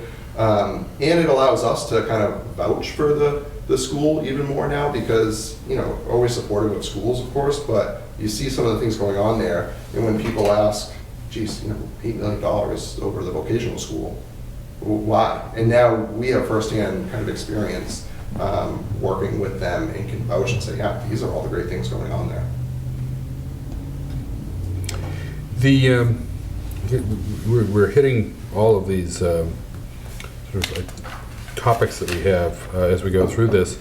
I guess I'm curious as to what you see as the role of the town administrator. We'll go back to a 30,000-foot level here. What do you see as the role of the town administrator in the town of Halifax? And what kind of relationship do you see with the board? So I'll touch on the role first. I view it as a facilitator, and not necessarily in your traditional facilitator sense. So two parts of it. One being the facilitator really of the community. Things come in, you're working on projects. You're making sure that we're progressing, that we're reaching our goals, that we're following a plan. And then also a facilitator in the sense that I would have department head meetings, monthly department head meetings, and not necessarily for me to know what's going on, because I'll meet with department heads one-on-one as well, but really so the individual departments understand what's going on in the community. And I think that is really important, an important role for the town administrator in a facilitator sense, that there's a big picture for the town, and you have great staff, you have great department heads who are experts in their field. But sometimes it's hard to see the big picture when you're stuck in your department, your field every day. So facilitating the departments to work towards kind of that big goal of this is what our goal is. This is, maybe there's a project going on in the treasurer collector's office that the town clerk's office didn't know about. Now that they know about it, oh, yeah, we can assist you with that. We've done something like that, or it's just an example. But so facilitating in that sense, and really facilitating with the community as a whole, getting the information to you and acting as your agent. One of our topics that you'll have to address if you come here is the lakes. You know, if you've driven around town, you know, that's part of our image almost, the lakes. We have issues with water control, weed control. Do you have any experience in that realm? So going back to kind of strategic planning, Dartmouth's coastal community, so a little bit different, but still waterways in a sense. We created this harbor plan basically, and I think here you could really make it part of a master plan, but I identified needs like that. And what we've done is I've worked with a group, we created an implementation committee, so it's the Harbor Management Plan Implementation Committee. It's a tongue twister. And we've gone through and selected goals, they've selected goals. These are the ones we want to accomplish. And I'm their staff person, and one of them is water quality. So I've worked with them, we applied through a nonprofit for water quality testing, because first thing you need to do is you need to be able to identify and provide the data that there is water quality issues or there's room for improvement. So I was able to secure a grant with the nonprofit to do that testing. That testing is undergoing, and the benefit of that being, once we have those results back, there's grant funding out there to pursue action to fix the issue. So not necessarily direct to what you're saying, but I think it certainly correlates. What about, you did mention the 40B issues that you had before. Since we'll be addressing one of those issues soon, tell us about what you've done with that, your experience with that, how that... Yeah, so I worked with the zoning board and I worked with the developers. I still work with the developers in their submission initially to the zoning board. We had a special counsel because comprehensive permits and 40Bs are very extensive and a lot of legal aspects involved. So we had a special counsel involved who specialized in the 40Bs, but I was the contact with her. We drafted the comprehensive permit together. But there's a lot of work from the outside departments that has to go into a 40B. Your building inspector plays an integral role. Your fire department plays an integral role. Is this project a friendly 40B? It is a friendly 40B. So we were able to negotiate a friendly 40B. And how did you turn that into an advantage for the town? Like, why did the town want to do that? We were able to negotiate. So we did it through the local initiative program with the select board. They signed it's called the spring regulatory agreement with them, and it gives benefits to the town. So not only did this development in particular push us over our 10%, which then allows us to not be susceptible to unfriendly 40Bs, I guess you'd call it. But we also provided a per unit cost. So not only are we going to get your traditional fees for all your licensing and permits, but it's a large 288 units, so it's large, and we negotiated a $500 fee to the town per unit. So it's significant. Like an annual fee? No, it's a one-time fee. So there's some benefits to that. When we looked at it, this is better than getting nothing at all. They also contributed to some of the sewer upgrades financially that needed to be done in the area. We got them to contribute. And the community as a whole really has identified affordable housing is an issue. So there was some receptiveness to bringing them in, just in general, to get some more affordable housing. Excuse me. Do you have an idea, assuming that you were to take this job, when you would start? Yeah, so I think it would be, I would think beginning of January is what my thought would be. As you can tell, I work on a number of projects in Dartmouth. I'm heavily involved, and I have a great relationship with them, so I wouldn't want to leave them in a bad spot. Something we've worked on is succession planning. It's a major issue in towns, but we have a pretty good succession plan in place. all of us are required to have a succession plan, so everything's well documented. So I do think the transition would be fairly quick, but probably sometime in early January, just to be fair to them. But I will say, as soon as a decision were made, I'd hit the ground running. And by that, the first thing, when I said start meeting people, that would start before I officially started working there full time. That would start immediately. My first person I would meet would be Sandra, right? So she's been acting in that role, and just from the initial interview. You're talking about key people in town, right? Right, so that's the first person. Sandra and I would be going out and having coffee, and going over kind of who should I meet with, what should I know. You might want to make it Pam, I'm not sure. Yeah, well, everybody. I would get there. I would get down the list, but I'd like to really have a good grasp of meeting people, have met people, and starting getting myself in the community before I even started. And you're aware with the salary range and all, you're comfortable with that? Okay. You do have to keep the beard, because Yeah, I know. That's fully bearded. My wife will love that. Every time I say, I'm thinking about shaving the beard, told you dare shave the beard. I shaved mine. we're the beard Last month. We're That was the beard of selectmen. Yeah, right. I get to be the chairman, you get a white one. Yeah. I got a couple It years. was brown last week, so I got a couple of years on that one, huh? I like that. That's good.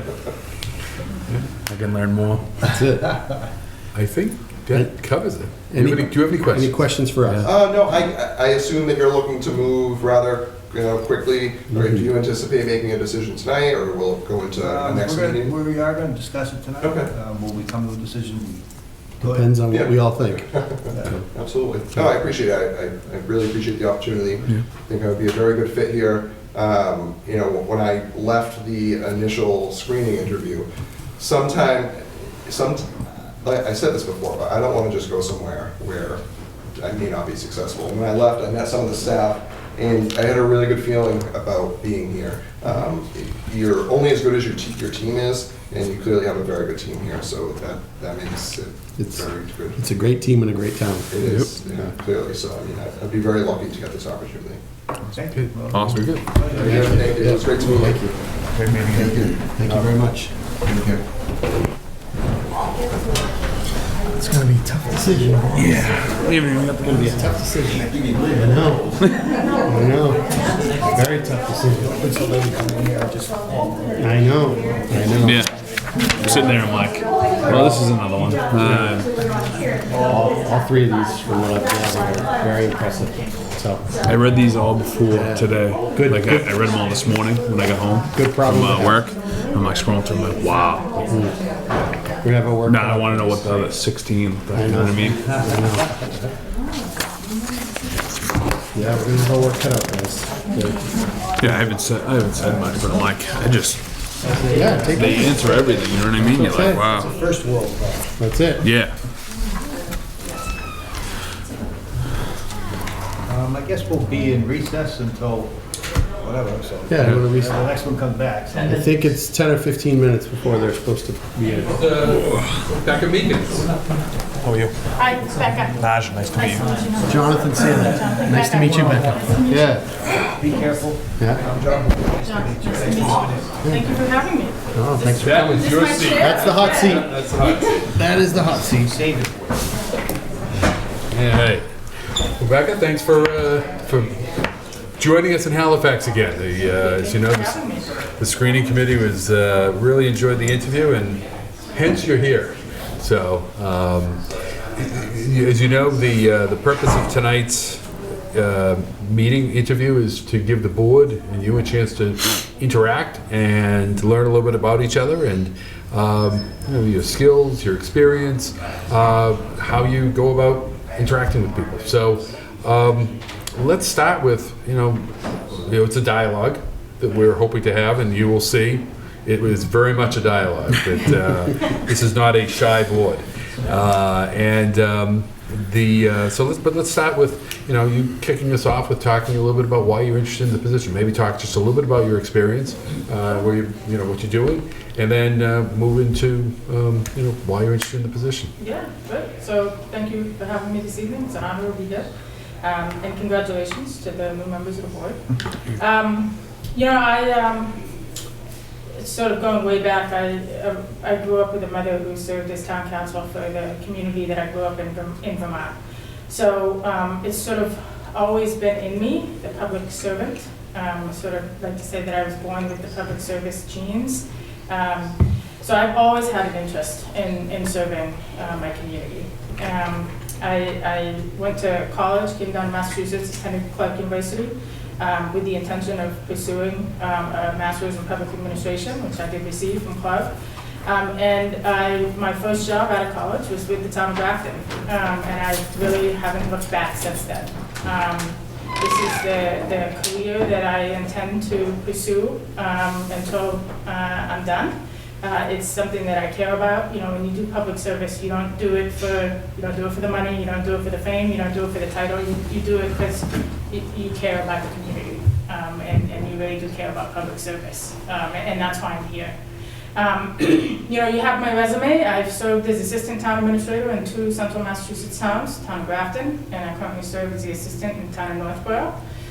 In Grafton, my time there was largely finance focused. There's no finance director in the town of Grafton, so the assistant in Grafton serves as the finance director. So I was responsible for putting together the annual operating budget, putting together the annual, the 5-year capital plan, putting together the financial trend monitoring system that we utilized, and going through that process with the finance committee all the way up to town meeting and being prepared to speak to the budget at town meeting. In Northborough, my position is more HR focused. So there is no human resources department in town of Northborough. All of the HR functions are through the assistant town administrator's office.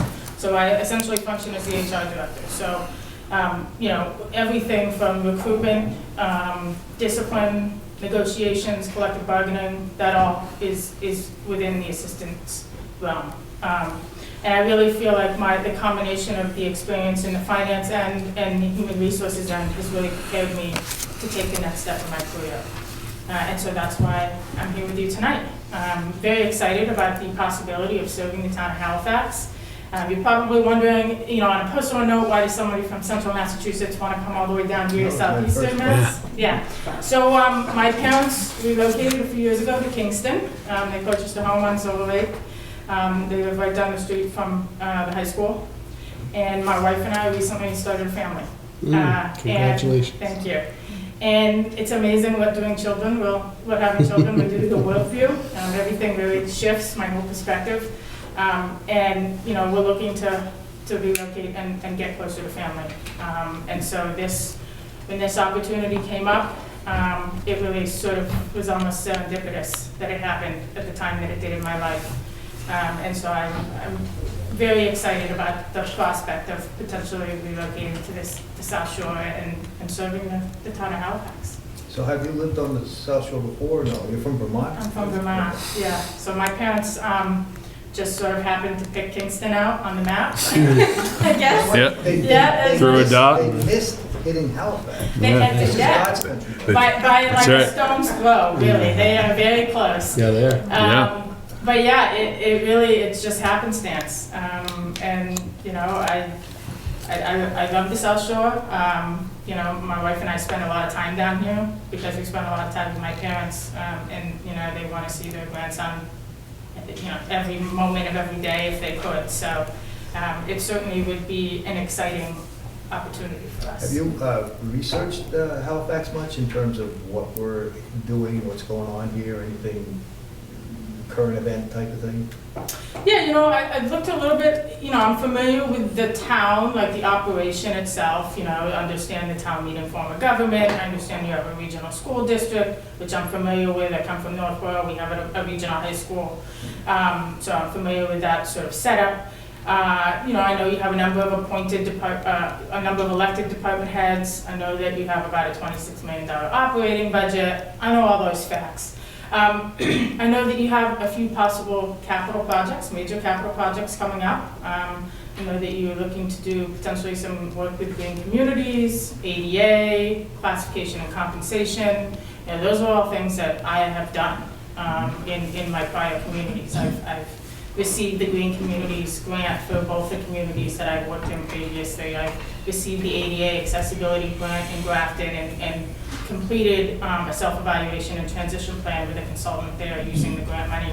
I just completed a classification and compensation project with the Collins Center with the town of Northborough, and that was implemented at town meeting last year. So I feel like a lot of the things that you guys are getting ready to do or are seeking to do are things that I have done, and I feel like I can bring some valuable experience and perspective in that way.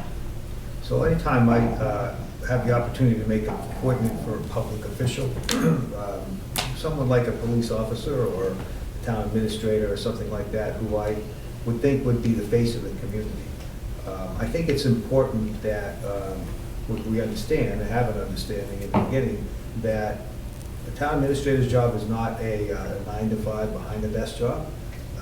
You would be expected, at least as long as I'm here, to be part of our community and show up for events or get involved, be out and make sure you are around meeting people, not just in this building, but the entire town. How do you feel about that? Yeah, I completely agree. You know, part of the reason that I love doing this work is that you really get to immerse yourself in a community. And, you know, in seeking to become a town administrator, it's not about a stepping stone for me. It's about developing a long-term relationship with the community and its members. And you know, seeing the fruits of my labor come to fruition over time. You know, that's what this is all about. And so being in the community, to me, that's really the best part. You know, going to, you know, having coffee hour at the senior center, or, you know, going to the Veterans Day celebrations, or, you know, participating in public input sessions for various projects. You know, those are all things that I have done, that I'm comfortable doing, and that I want to do, frankly. I think that that's an important part of this job is, you know, being visible in the community. I don't intend to sit behind a desk all day. I frankly don't think I could, even if I tried. You know, that's what I love, is that every day is different, and, you know, you get to, you know a little bit about a lot of stuff, and you get to meet a lot of different people. So I'm comfortable with that. You know, I'm comfortable interacting with legislators. I've done that. You know, I think that's an important relationship to nurture. Both as a town administrator and also as board members. You know, they need to know what our priorities are as a community, and they need to understand that it's their responsibility to represent those. So I want to ask you about the two things that you brought up. One is the grant writing, and the other is human resources. And in our town, I think we have some holes in our process. That those are two big ones. So one being human resources. We had at one time, which had just been disbanded, a Wage and Personnel Committee who was the Human Resources Department, and that's really not sufficient. That's old-fashioned, and we need to move past that. And then the second one was in terms of grant writing. I think we lose a lot of opportunities because we don't know what we're doing, we don't do it right, or we just haven't gotten the money that we should.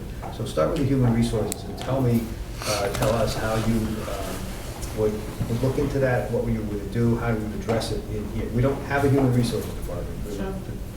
The town administrator, two before you. We had one short one, but the one I think before three. him. Or three, right? Yeah, I think four. it's three. When you include Christianity. Yeah. So the four of them ago, acting in a fashion town human resources person, but really wasn't. Mm-hmm. And you never had that title anyway. So tell us about what you would do here to help us get past that. Yeah, so, you know, I come from a community that doesn't have a human resources department. You know, we have a personnel board in the community that I'm in now, so I'm familiar with that process. You know, where there are not as many staff resources, I think that the personnel board is a valuable resource. Having another body to, you know, not so much the day-to-day management of staff, but looking at the bigger picture stuff, you know, the classification of all your positions, the organizational structure of your departments. Does it make sense? Is it the most efficient and effective way to deliver your services in a community where maybe you don't have as many resources as some of the bigger cities and towns? And so I'm familiar with that process. You know, the classification and compensation, I think, is incredibly important. Understanding that so that the staff understands that there is a fair and equitable way that this has been decided. That there's a process, that a third party is reviewing your job descriptions, making sure that they're accurate, that they reflect what you actually do on a day-to-day basis, looking at your market data, where do you fall, what are your salary ranges compared to your labor market. That's really what's important, right? You know, it's not so much what's happening in the Berkshires, that's not your labor market. You know, you need to compete with the people that surround you. And you know, taking all that data in and putting it together and having a plan that you can present to a personnel board and ultimately to town meeting and to staff, I think is valuable. So is that what you do in Northborough now? Yeah, so that's a process we just completed. So you don't do it every year. We do it, you know, you should do it like every 10 years or so. That's a complete overhaul. You should always be looking at, you know, if you're creating a new position, you have to classify it. There has to be a process associated with that. There's a list of questions that you ask when you look at a job description. Where does it fall? It's a point factoring system. So it's a data-driven process. These are the points associated with the different aspects of your job, and as a result of that point factoring, this is the grade that your position should be graded, and as a result, the salary range that comes with that. So it's data, it's all information driven, and it's transparent, so people understand, you know, we're not just making this stuff up. There's a process, and I think that's really valuable and that's important. Okay. I'll go back. Just to follow up on that, as far as talent retention, we oftentimes get great people in here, but have a hard time holding on to them because of pay scale. Have you had any experience with that in Northborough? And what is your take on the importance of maybe bumping up salaries to try to keep folks, or it's kind of just part of the machine? Yeah, I mean, I don't think there's a municipality in Massachusetts that hasn't faced that challenge as of late. I think recruitment and retention is very much in the forefront of all of our minds as we try to come out of COVID and figure out how to address some of the needs and the desires, particularly of the younger generation coming into this work. How do we not only get them, but how do we keep them, right? How do we retain them? You know, I don't think that there's a lot of value in circumventing the class and comp process, like going outside of a range, because then you lose trust with all your other staff, right? So being transparent about what that is at the beginning of the process. You know, when you bring somebody in, this is the salary range, this is how it works, you know, whether or not you have steps, whether or not you qualify for performance-based increases. You know, moving within that range, sure. I think that that's valid, particularly if you're trying to retain good people. But, you know, I think in thinking about local government, we have to start getting more creative about ways to retain people. You know, not everybody wants to sit in an office all day long. And that's just the reality, and I think that that's going to continue. So how can we modify positions to, you know, from a very data-driven informational perspective? Obviously, a police officer has to be at work during the shift, right? But I don't know, does an IT director have to be in town hall all day? Again, these are questions, I don't necessarily have the answers, but these are the questions that we need to be asking ourselves to make sure that as we move forward in an incredibly challenging employment market, you know, find inventive ways to recruit and retain good people.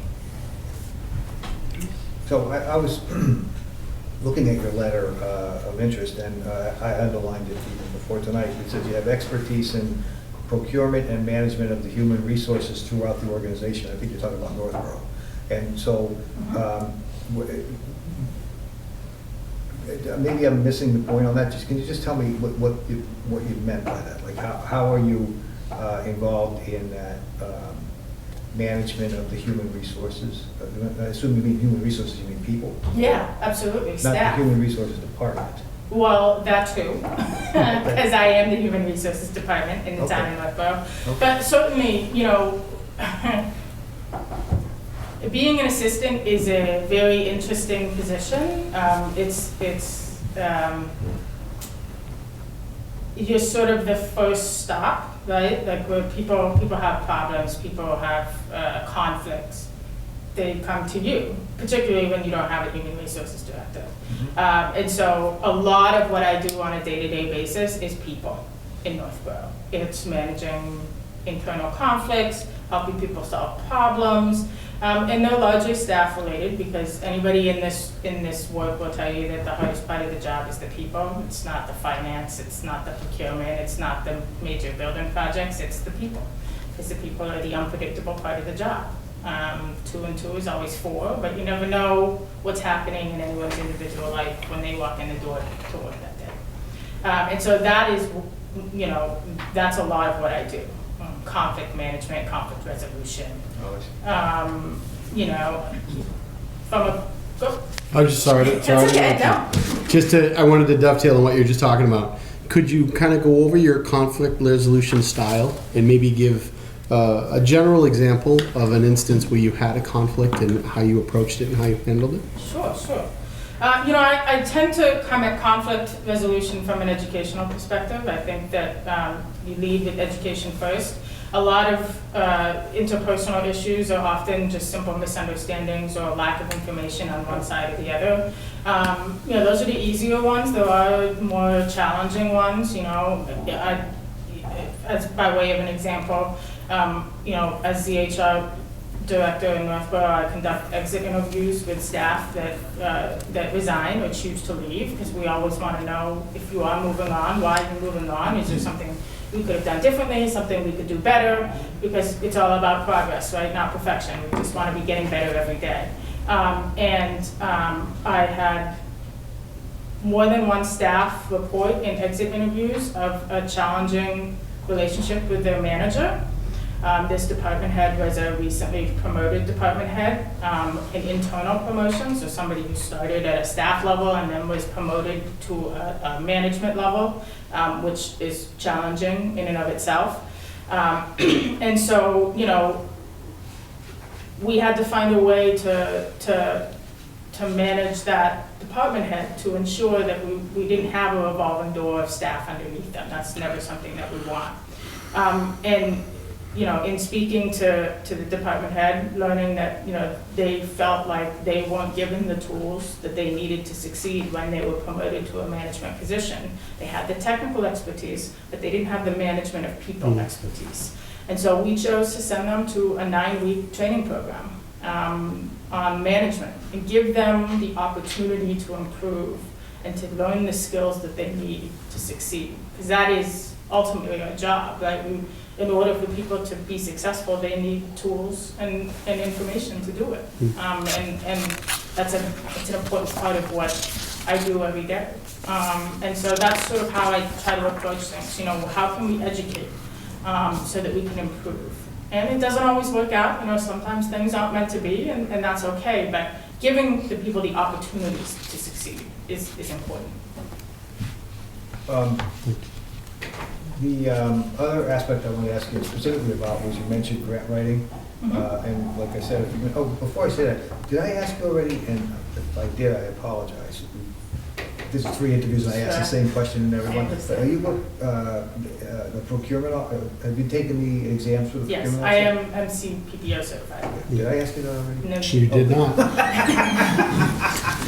thought I was using it, but You're okay. So I apologize for that. That's okay. But anyway, tell me about the one of the places we could really improve is grant writing, and that's because it's a little bit uneven. I think that we probably miss out on things that we could get, and maybe some folks that are in different departments don't have as much expertise at it as maybe we could. So how could you help us with that? Sure.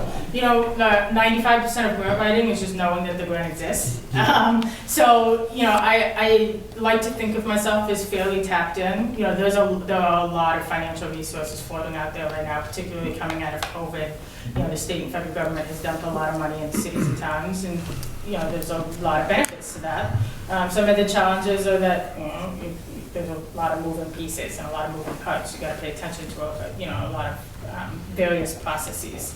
I am like I said, I'm very tapped into the association, the Mass Municipal Association, the Mass Municipal Managers Association, the Mass Municipal Human Resources Association, and a lot of that information gets filtered down from the top, because there's no reinventing the wheel in this work, because we're all facing the same challenges across the state. And so, being tapped in and reading the legislative updates and just being aware of the opportunity is, like I said, that's the biggest hurdle. Once you sit down and write the grant, particularly now, frankly, they're less competitive than they've ever been, because there's such an overwhelming amount of resources coming out of the state and federal government right now. Absolutely. The Community Compact Program, I do believe that it will be continued by the new administration. I don't know that for sure, but I'm hopeful that the new administration will continue funding that program, because that's an incredibly valuable resource for cities and towns to be able to implement, best practices in a variety of service areas. So, taking advantage of that program, the ADA program, like I said, I was able to secure that grant in the town of Grafton to conduct a self-evaluation and transition plan. And the great thing about that grant is that once you complete the self-evaluation plan, you then become eligible for construction money, construction grants. So, it's great to, we can identify all of the infrastructure problems we have, but if we don't have access to funds to improve it, that doesn't do us any good. So that's important. You take the first step, you create the plan, and then every year you can apply for up to $300,000 from the state to make those improvements. Green communities. I applied for the Green Communities Grant in Grafton and received it for the first time, and then we did an LED streetlight project.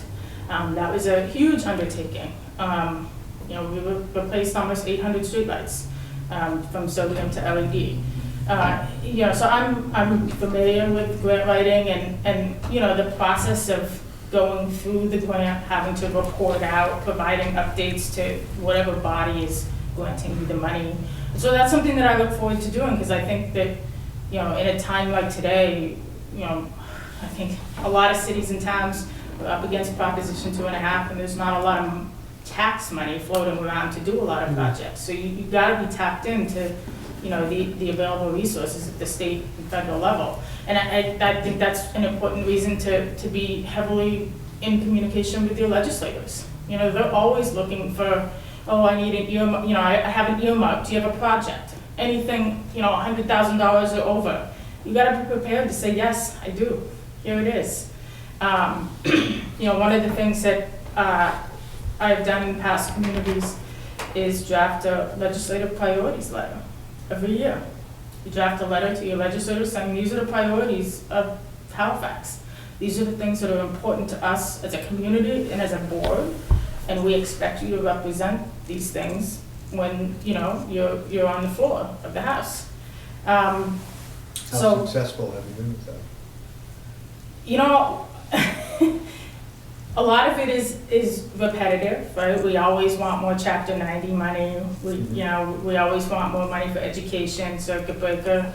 But, recently, I was talking about the community compact earlier. One of the things that I made a request for through the MMMA was to expand the community compact grant to include DEI best practices, diversity, equity, and inclusion best practices for communities who, I know that not every community has dipped their toe into the DEI water, but there are a lot of communities out there that are seeking to do good work and don't have resources. And we were able to get the administration to include DEI on the list of best practice opportunities for the community compact. That's something it was my idea. It was something that I did, and I just learned a couple of weeks ago that it's now up on the website. So,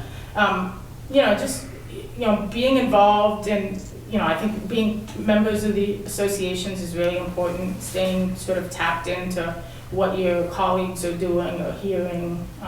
That's an important part of the job. I don't know if I just want to make sure I ask you this. So, how about in terms of assuming that you accepted the job here, when would you expect to start?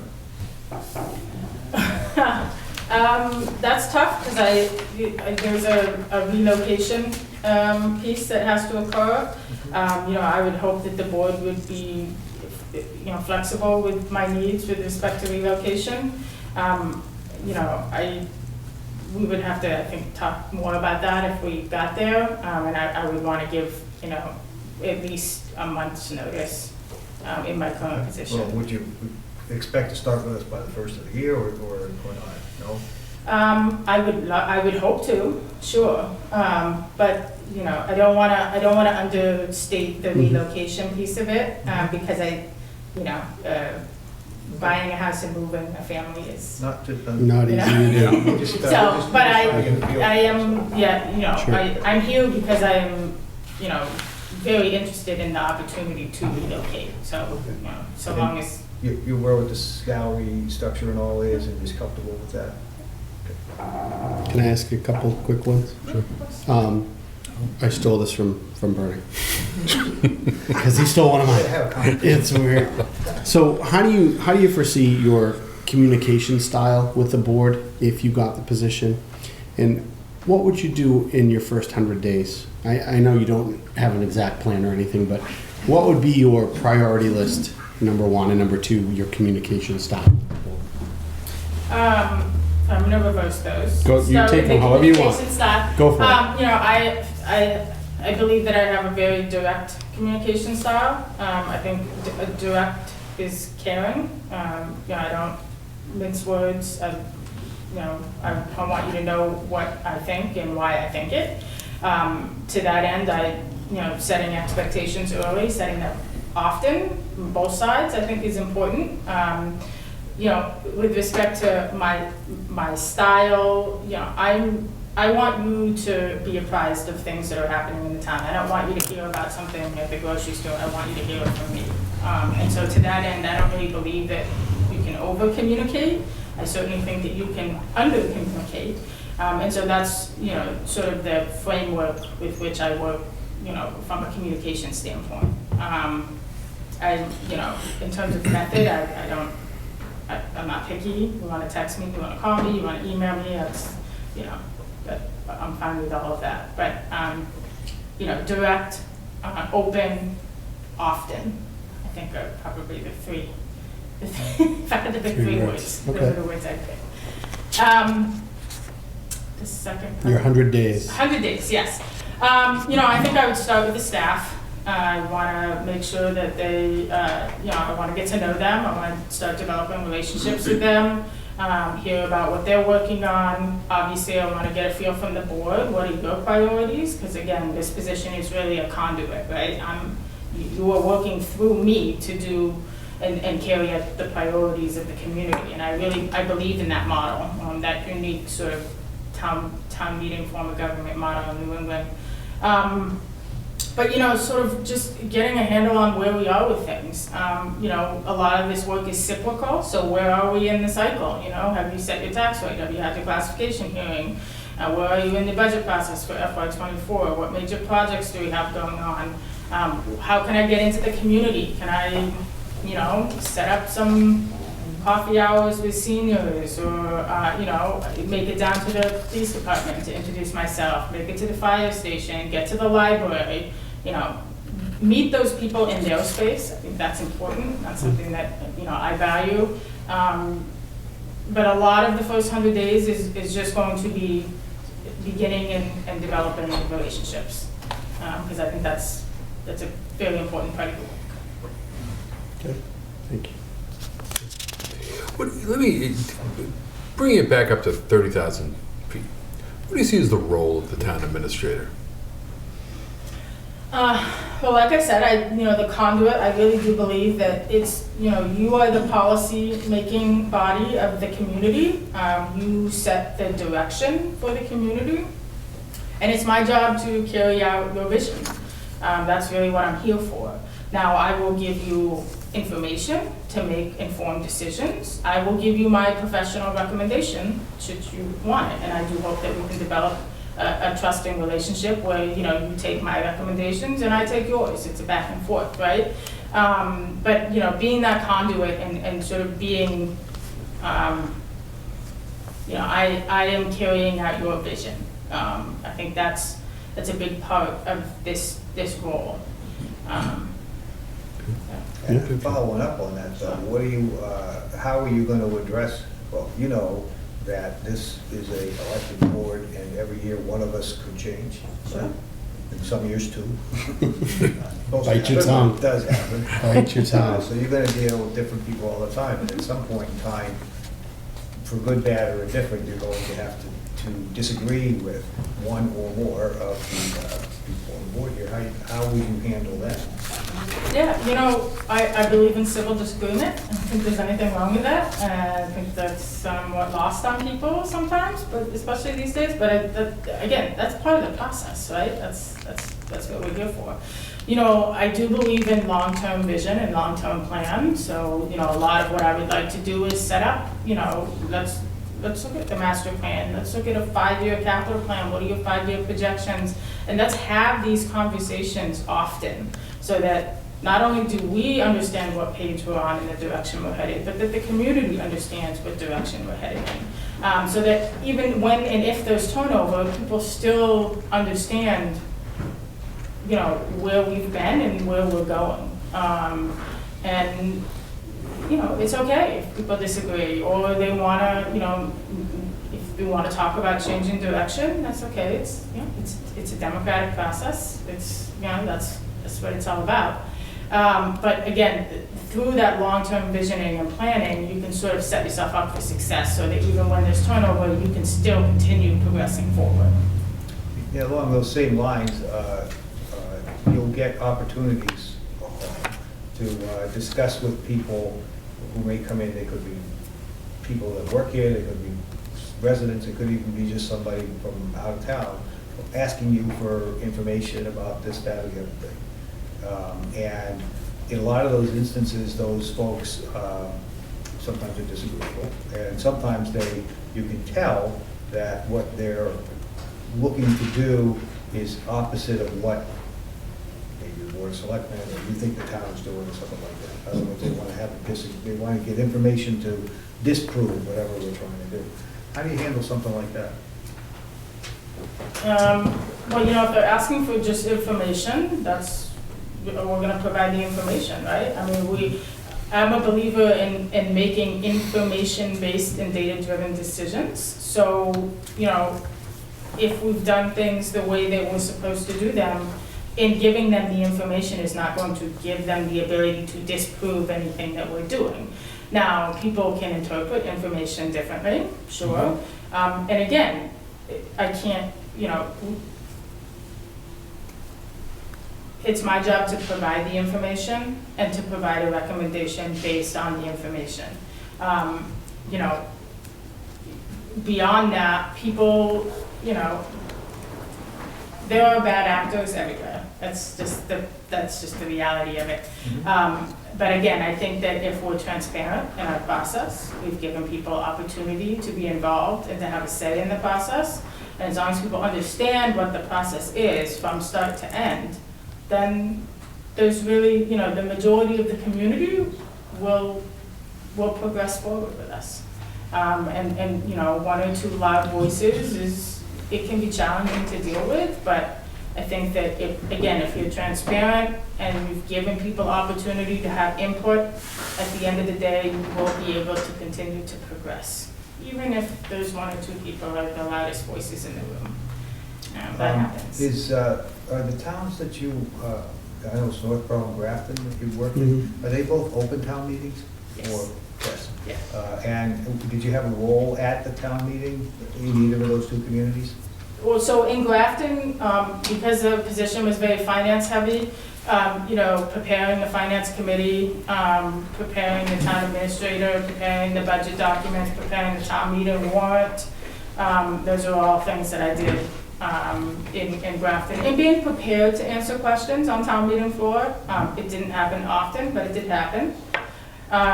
In Northborough, because the position is HR heavy, speaking to the compensation plan updates every year. So every year our compensation plan gets adjusted typically based on cost of living, and then being prepared to answer any questions about any changes to the classification plan. So like last year, when we did a complete revamp of the plan, I presented the town meeting the changes, presented, to the personnel board the changes, and answered any questions on town meeting floor if people had them. So in the past history that we've had with our town administrator, he frequently was asked, people would just ask questions of him, or ask the moderator to ask questions of him. So we had to be pretty comfortable doing that, pretty comfortable being up on his feet, pretty comfortable coming up with answers, or saying he doesn't know at appropriate times. How do you approach that, and have you done it? Yeah, well, I think part of this work is always being prepared to answer questions, even if they're not related in any way, shape, or form to what you're doing in that moment. That's, people are always looking to try to trip you up. But yeah, town meeting, if you've ever seen me for town meeting, I have like this giant binder, every single article, and then every single piece of information related to every single article in that binder, so that if someone has a random question like, oh, well, how old is the truck that you currently have that you're seeking to replace? Flip to the page, oh, it has this many miles, it's this age, this is what it's used for on a daily basis. So that preparation is incredibly important. Sometimes people ask questions that you don't know the answer to.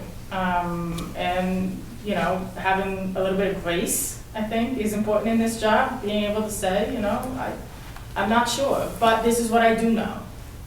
I have done that, and that's okay. I don't claim to know everything about everything, and I think that's okay. I'm going to show my lack of geography here. Grafton and Northborough, do they have any bodies of water that you deal with at all in either of those communities? Not major bodies of water. Just curious, because our lakes are kind of a big deal here in town, so I just wasn't sure if you've had experience just kind of on water management and that kind of situation. So both of those communities they're very conservation focused. They both have very active conservation commissions, both have full-time conservation agents, and value conservation very, very much. All of our resources, not just water, but land.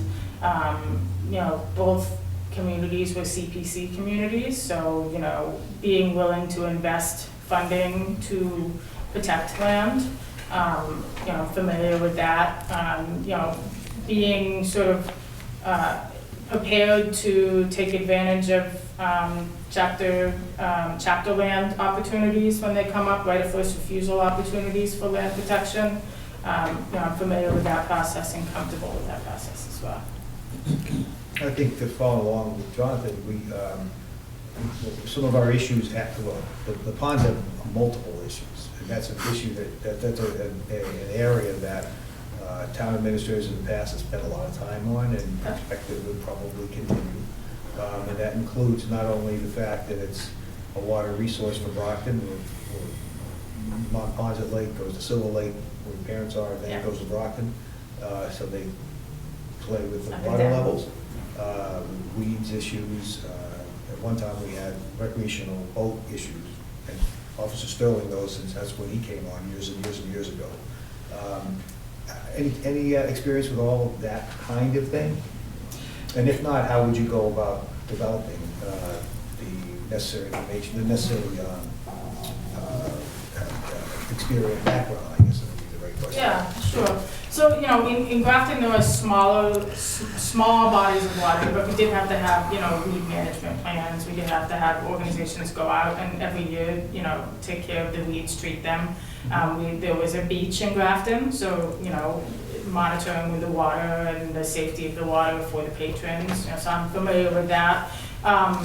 Familiar with Silver Lake, because my mother loves to tell me about how she's very scared that they're gonna join it to the city of Brockton. I have, Yes. I get an earful from her I every like time her. I'm down here. Yeah.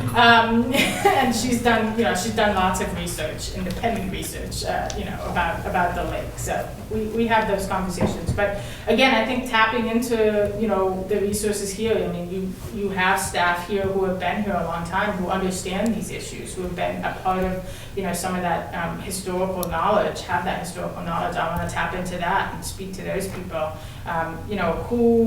What are your resources around you? Is DCR, DEP, what are the state and federal regulators that you're working with to protect these bodies, these various pieces of land, bodies of water? I don't know if you've been in contact with the city of Brockton or what that relationship's like, but, obviously, there's a need for that. You'll get to spend plenty of time. Right, well, but, obviously, that's an important relationship to have, understanding the issues with the bodies of water. So, I'm prepared to develop those relationships and to have those conversations. You'll find in Halifax, and probably in most other similar type communities, that the people that live in that area have very strong opinions about things. And sometimes those strong opinions collide with each other.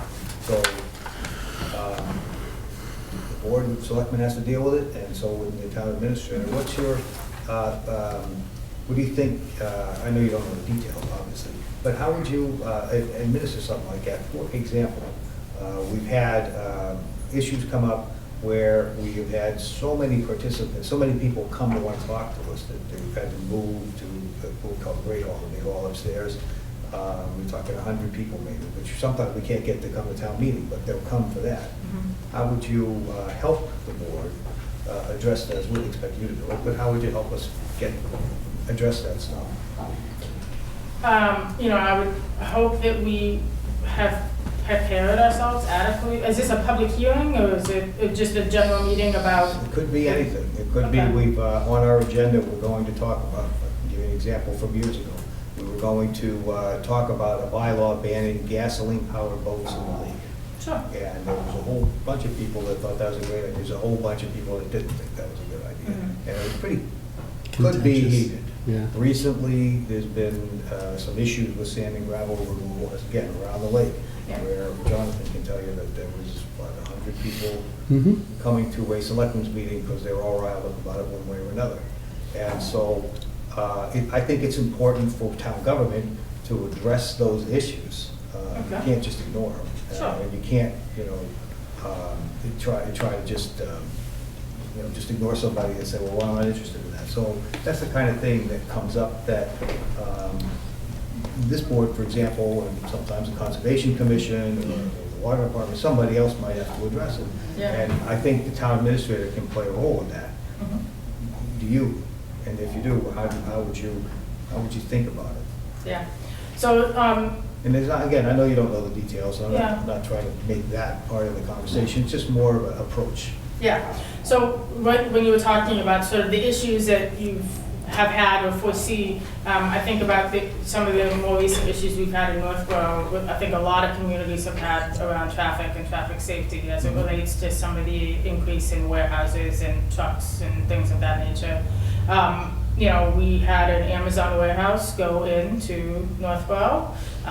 It was about 2 miles from the regional high school, very close to a major intersection where a lot of kids are in and out of on a regular basis. Fortunately or unfortunately, it was properly zoned. Some of the foresight maybe of, the benefit of zoning is that you can control to some extent what goes where and how it goes there. And, unfortunately or fortunately, the warehouse was able to locate in this particular zone. And there was a lot of concern about truck traffic, a significant amount of concern about truck traffic. But the facility was properly permitted, it went through all of the zoning regulations that it needed to, was approved by the planning board, was approved by the ZBA. So again, when you get to that point and the facility is already there and the truck traffic is already happening, you have to sort of say, okay, well, the issue is here. Now, what are the controllables? What are the things that we can and can't control? And then it's just about information. Can you put a truck exclusion on that road? Well, we can't put a truck exclusion on that road because it's a state road and the state won't allow us to put a truck exclusion on that road. Well, can you do it on this road instead? Yes, we can look at that road instead. Can you put in, can you implement a safety zone? Put in flashing lights to slow the trucks down? Yes, we can look at implementing a complete street program that will allow us to apply for grant money to make significant improvements to the roads and safety of the roads. So you might not be able to control the issue, but you can try to control the pieces around it. And I think that a lot of times, even if you can't solve, we can't get rid of the warehouse, okay? But we can make what's around the warehouse as safe as we possibly can. And sometimes that's all you can do. But I think that if you're responsive to people and you show people that you're working and you're making an effort and you're putting in time, that they do appreciate that. It's when you try to ignore them that they become angry. And I understand that firsthand from hearing lots of parents talk about truck traffic. Can I follow that up, Rebecca, real quick? So, as you know, as part of those kind of controversial subjects that come up, one of the major players in events like that is social media. How do you view social media's role with your job if you were to become town administrator? I'll be honest, I have very conflicting views on social media from a personal perspective. I think that it is a valuable tool for connecting people to other people. I think that it can be a good communication tool. But in order for it to be a good communication tool, it requires significant oversight.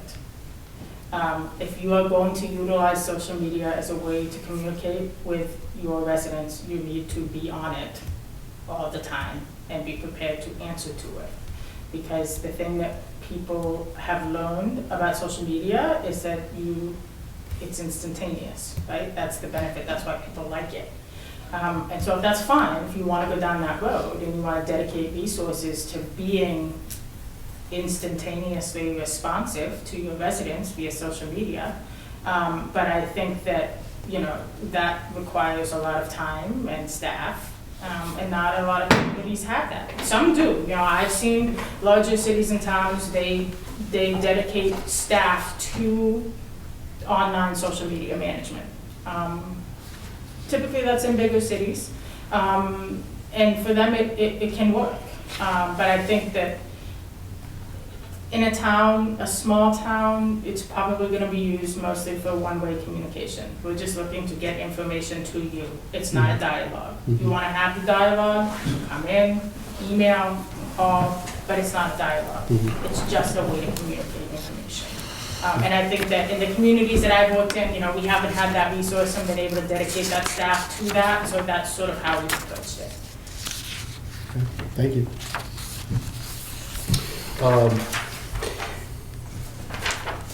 I think we probably covered everything. Yeah, the only thing we heard you talk a little bit about the municipal finance, and then it came up a little bit more in various aspects of your role at town meeting and your interaction with the other boards in the town.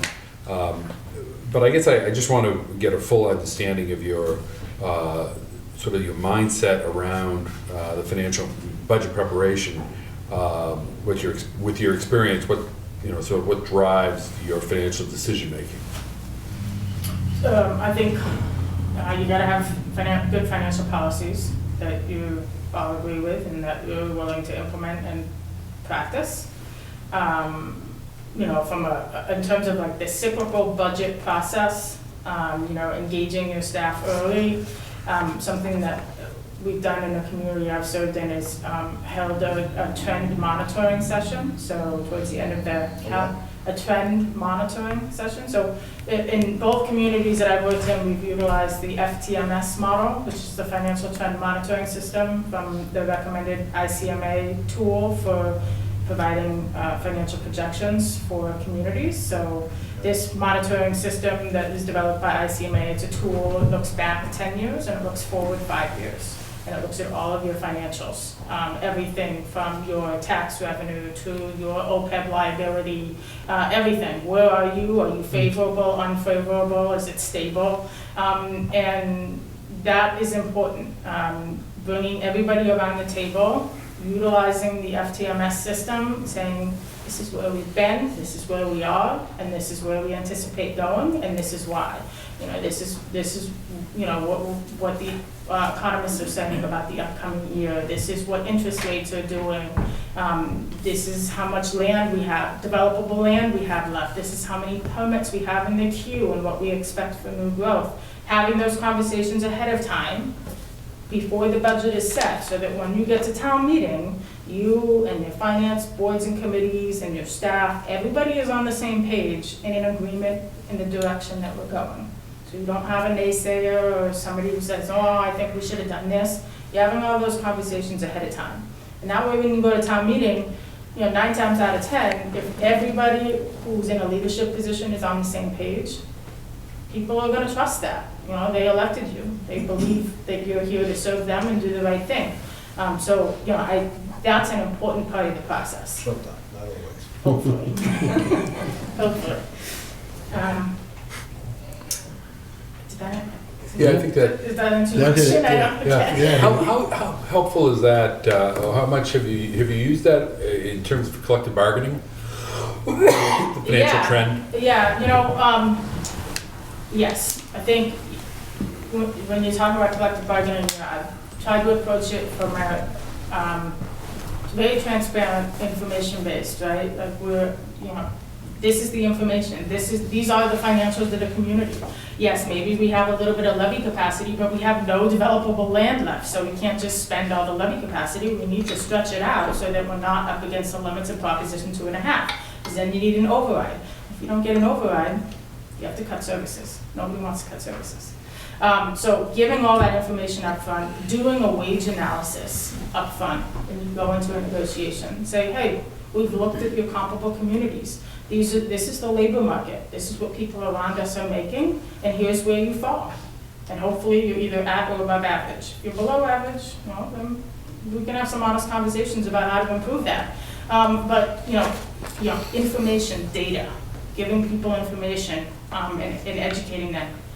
So that they don't feel like you're holding something back, or that you've got some money stashed away that you just don't want to give up. It's a very valuable part of that process. Great. No, so covered a Anything lot. you would Anything, like if you want to ask or us. tell us, or things that we didn't think to ask you, we should have asked you? I guess I'd love to hear from you all. What are you looking for in your next?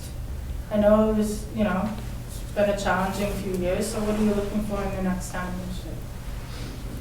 Well, we can go down the line here. Sure. Me, personally, Sure.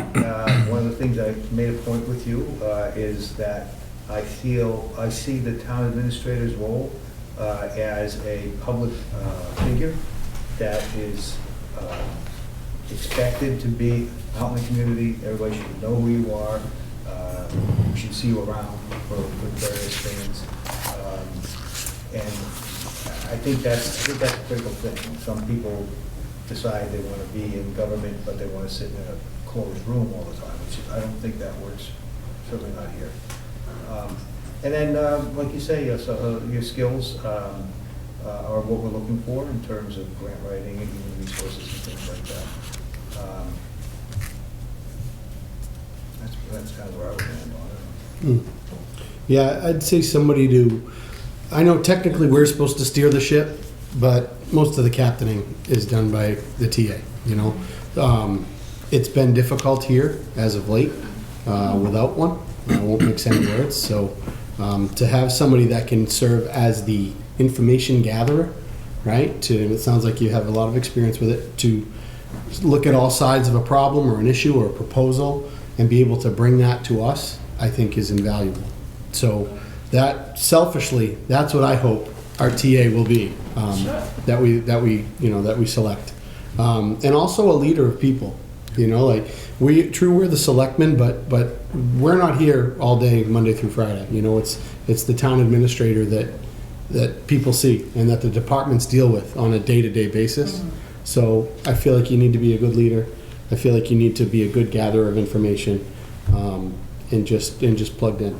So that's what I'm looking for. Can I just ask a follow-up? Go ahead. What, how would you describe a good leader? What's a good leader to you? I'm a door open guy, and it's a cliche. I guess it's a cliche because it works, right? So somebody that's not afraid to not only have the door open, but go and visit people in their office. Like you say, people are more comfortable at their own desk, right? So not getting called into the principal's office and, come down and see me, I want to talk to you. It's informal. It's relationship building. It's developing a trust with people so that they feel okay if there is an issue to bring it up with you and to know that you have their back. And, that's kind of how I see it. So. Be someone part of the community, you know what I mean? Go out, talk to everyone. Be able to be that person that someone can come to and ask all the questions, Obviously, like he said, we're not going to be here all week, so we're going to be looking for you for all the information that you pull up and we can read and decide on, and, pretty much on your shoulders to, get a lot of the information for us. But most likely, be part of the town, help out, and, really love what you're doing. So, and it looks like you have that. Okay. Thanks for coming in to talk with us. Thank you for having me. Appreciate it. That's good. We'll be discussing it later, but we may be able to decide, may not. We'll have to see. Okay. Great meeting you, It Rebecca. was great to meet you. Yeah. Great job. Thank you. Great interview. Great Great to interview. meet you. Take care.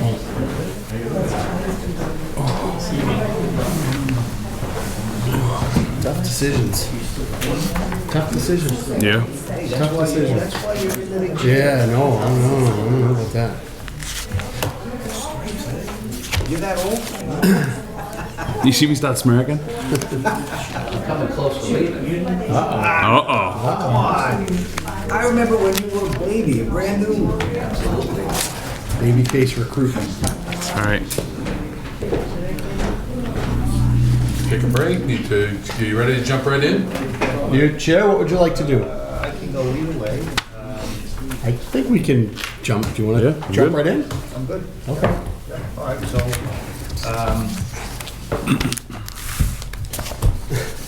how, well, let me start by saying this. I think all three candidates bring very impressive credentials. When I read the different resumes, my mind shifted from one to another. This guy's really good, he's pretty good. So all three of them, I thought, are really very good. I thought all three made very nice presentations. I think anybody would be fortunate to have any one of the three of them. I really do. I don't think we haven't done it in a bunch. I think it's great. And so I applaud the committee, first of all, for the work they did, and Mr. Lynch, obviously, that bringing to us something that will be a difficult decision. But it's a first world problem, right? So I'd rather have this problem than, well, geez, man, we got to settle for something, right? So with that all being said, I'll give you my thoughts if that's the way you folks want to start. Sure. All right. I'll go down the road here.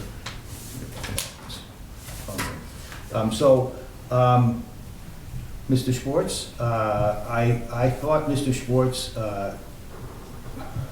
he has I thought he had a really good answer for why he wants to come here. He told us that he looks at this as an opportunity to change careers, and it's not like he isn't prepared for it. He certainly knows his stuff. We had a lot of technical answers out of him in terms of water, especially the water things that we were talking about, and grant writing and budgeting and human resources. He seems to have, to me, a really strong background. I thought his interview was really on the spot, and gave us very thoughtful answers and really never hesitated in any of his speaking. Mr. Haddad, is younger, but he is really a technical guy. I mean, he seems to know the technical things about a lot of things. Really, grant writing, all the kinds of things that we're really looking for. And then Miss Meekins. right. Again, same thing, she has a lot of experience, excellent credentials. I think as between the three of them, I think Ms. Meekins' experience, while it's broad, it's not as deep as the other ones. It could be just a factor of age. We never asked, but she appears to be younger than the other ones. But she's done a lot of broad things, but I don't think she's really gone as deep as maybe the other two. If she was the only candidate, I would not hesitate to ask for the position. I don't mean any of that as a criticism. I just think that I have to compare one to the next. So for me, it comes between Mr. Schwartz and Mr. Haddad, man, they're so close. Not in the same thing, but in useful things on both sides. I don't know. I mean, I think as between all three of them, I feel that Mr. Schwartz might be the best fit. You know, he seems, like I say, he's got deeper experience in terms of human resources, not municipal, obviously, but in terms of that. Has a lot of background in municipal things. Again, not as an employee, but as he's developed it.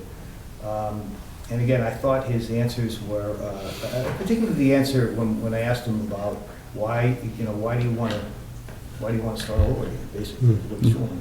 And he said, this is what I've always wanted to do. It's just what I wanted to do. I'm in a position where I could do it, and I'm going to take my opportunity. So, very close call.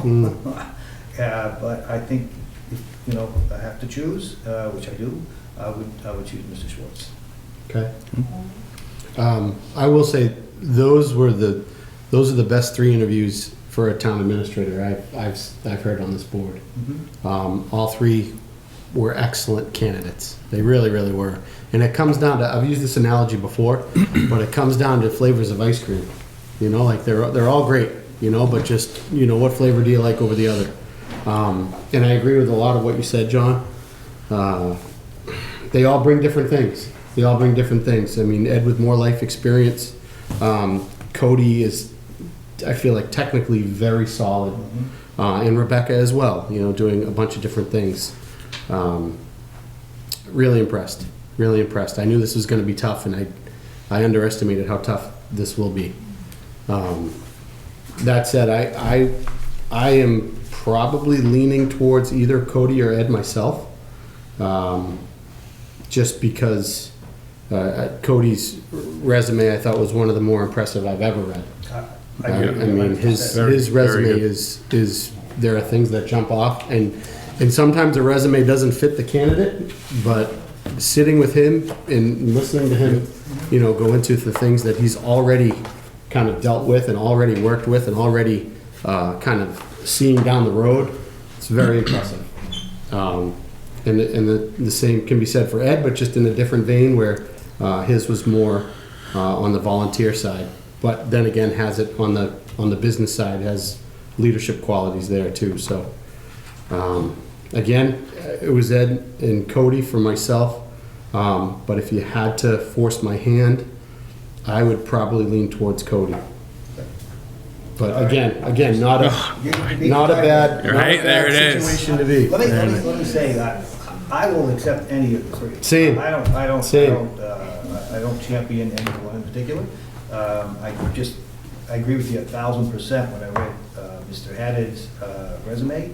I thought, wow, this guy's really got to be special. So I was expecting him to fall on his face, right? A lot of times that happens. You get a good look in a credential that comes in. It's like, well, that ain't exactly. No, it was. But he did live up to it exactly.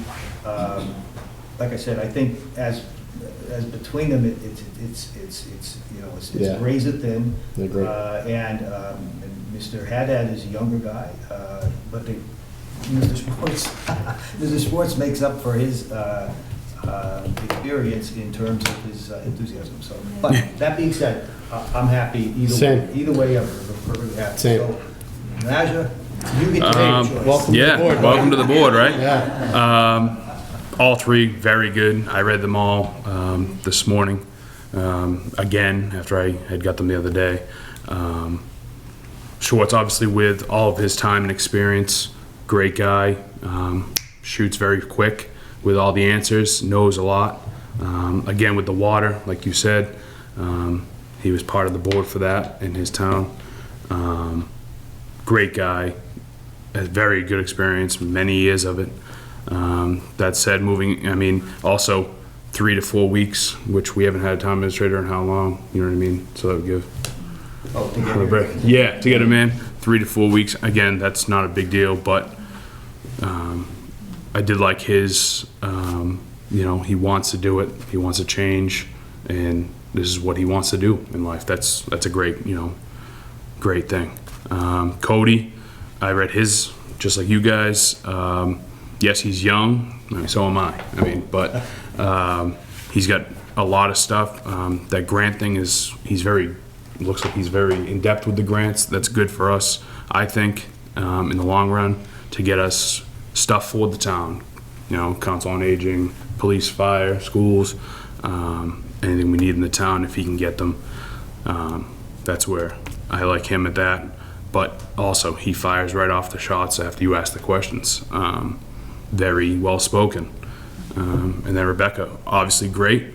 The only thing I think is these two, Schwartz and Haddad, are a little bit more of the same town where they're from, with the same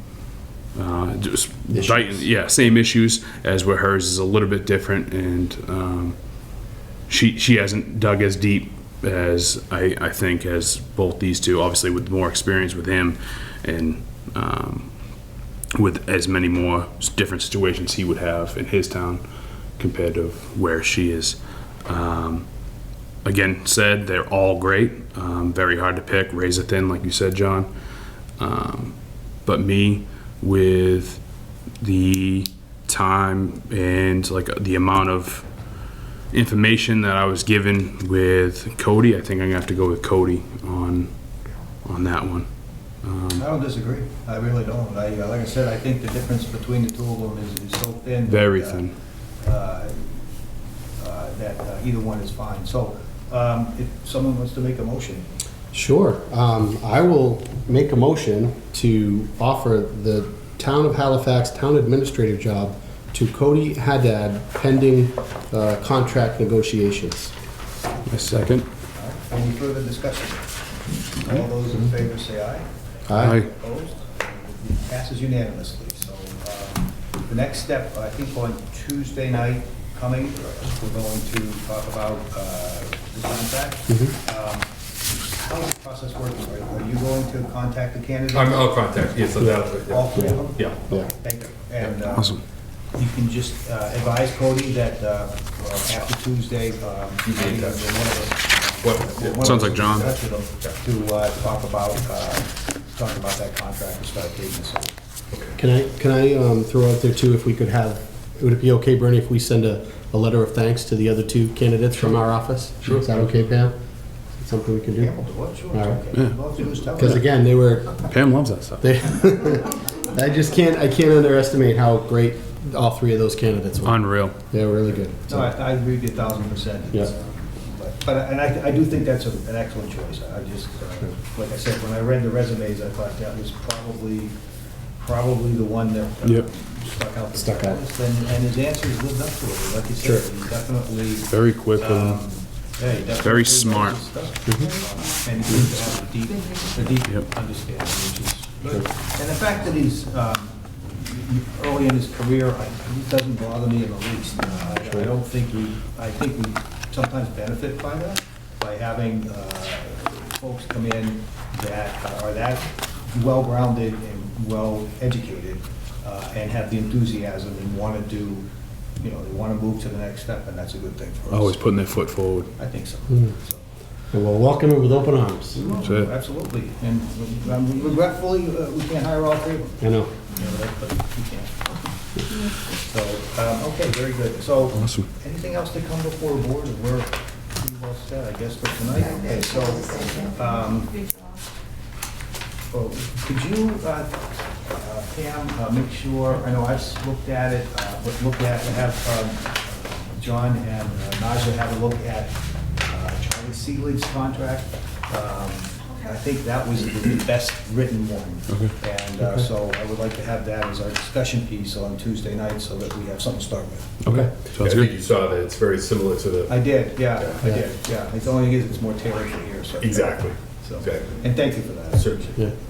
Okay, motion to adjourn. So moved. Second. All those in favor, say aye. Aye. Thanks, all. Thank you. Thank you, Bernie. Thank you very much. Certainly. Great job. Yes. You've used Awesome. You've used up your. Good, now last, get out of here. You know. Get out of here, would you? I'll put it on my list.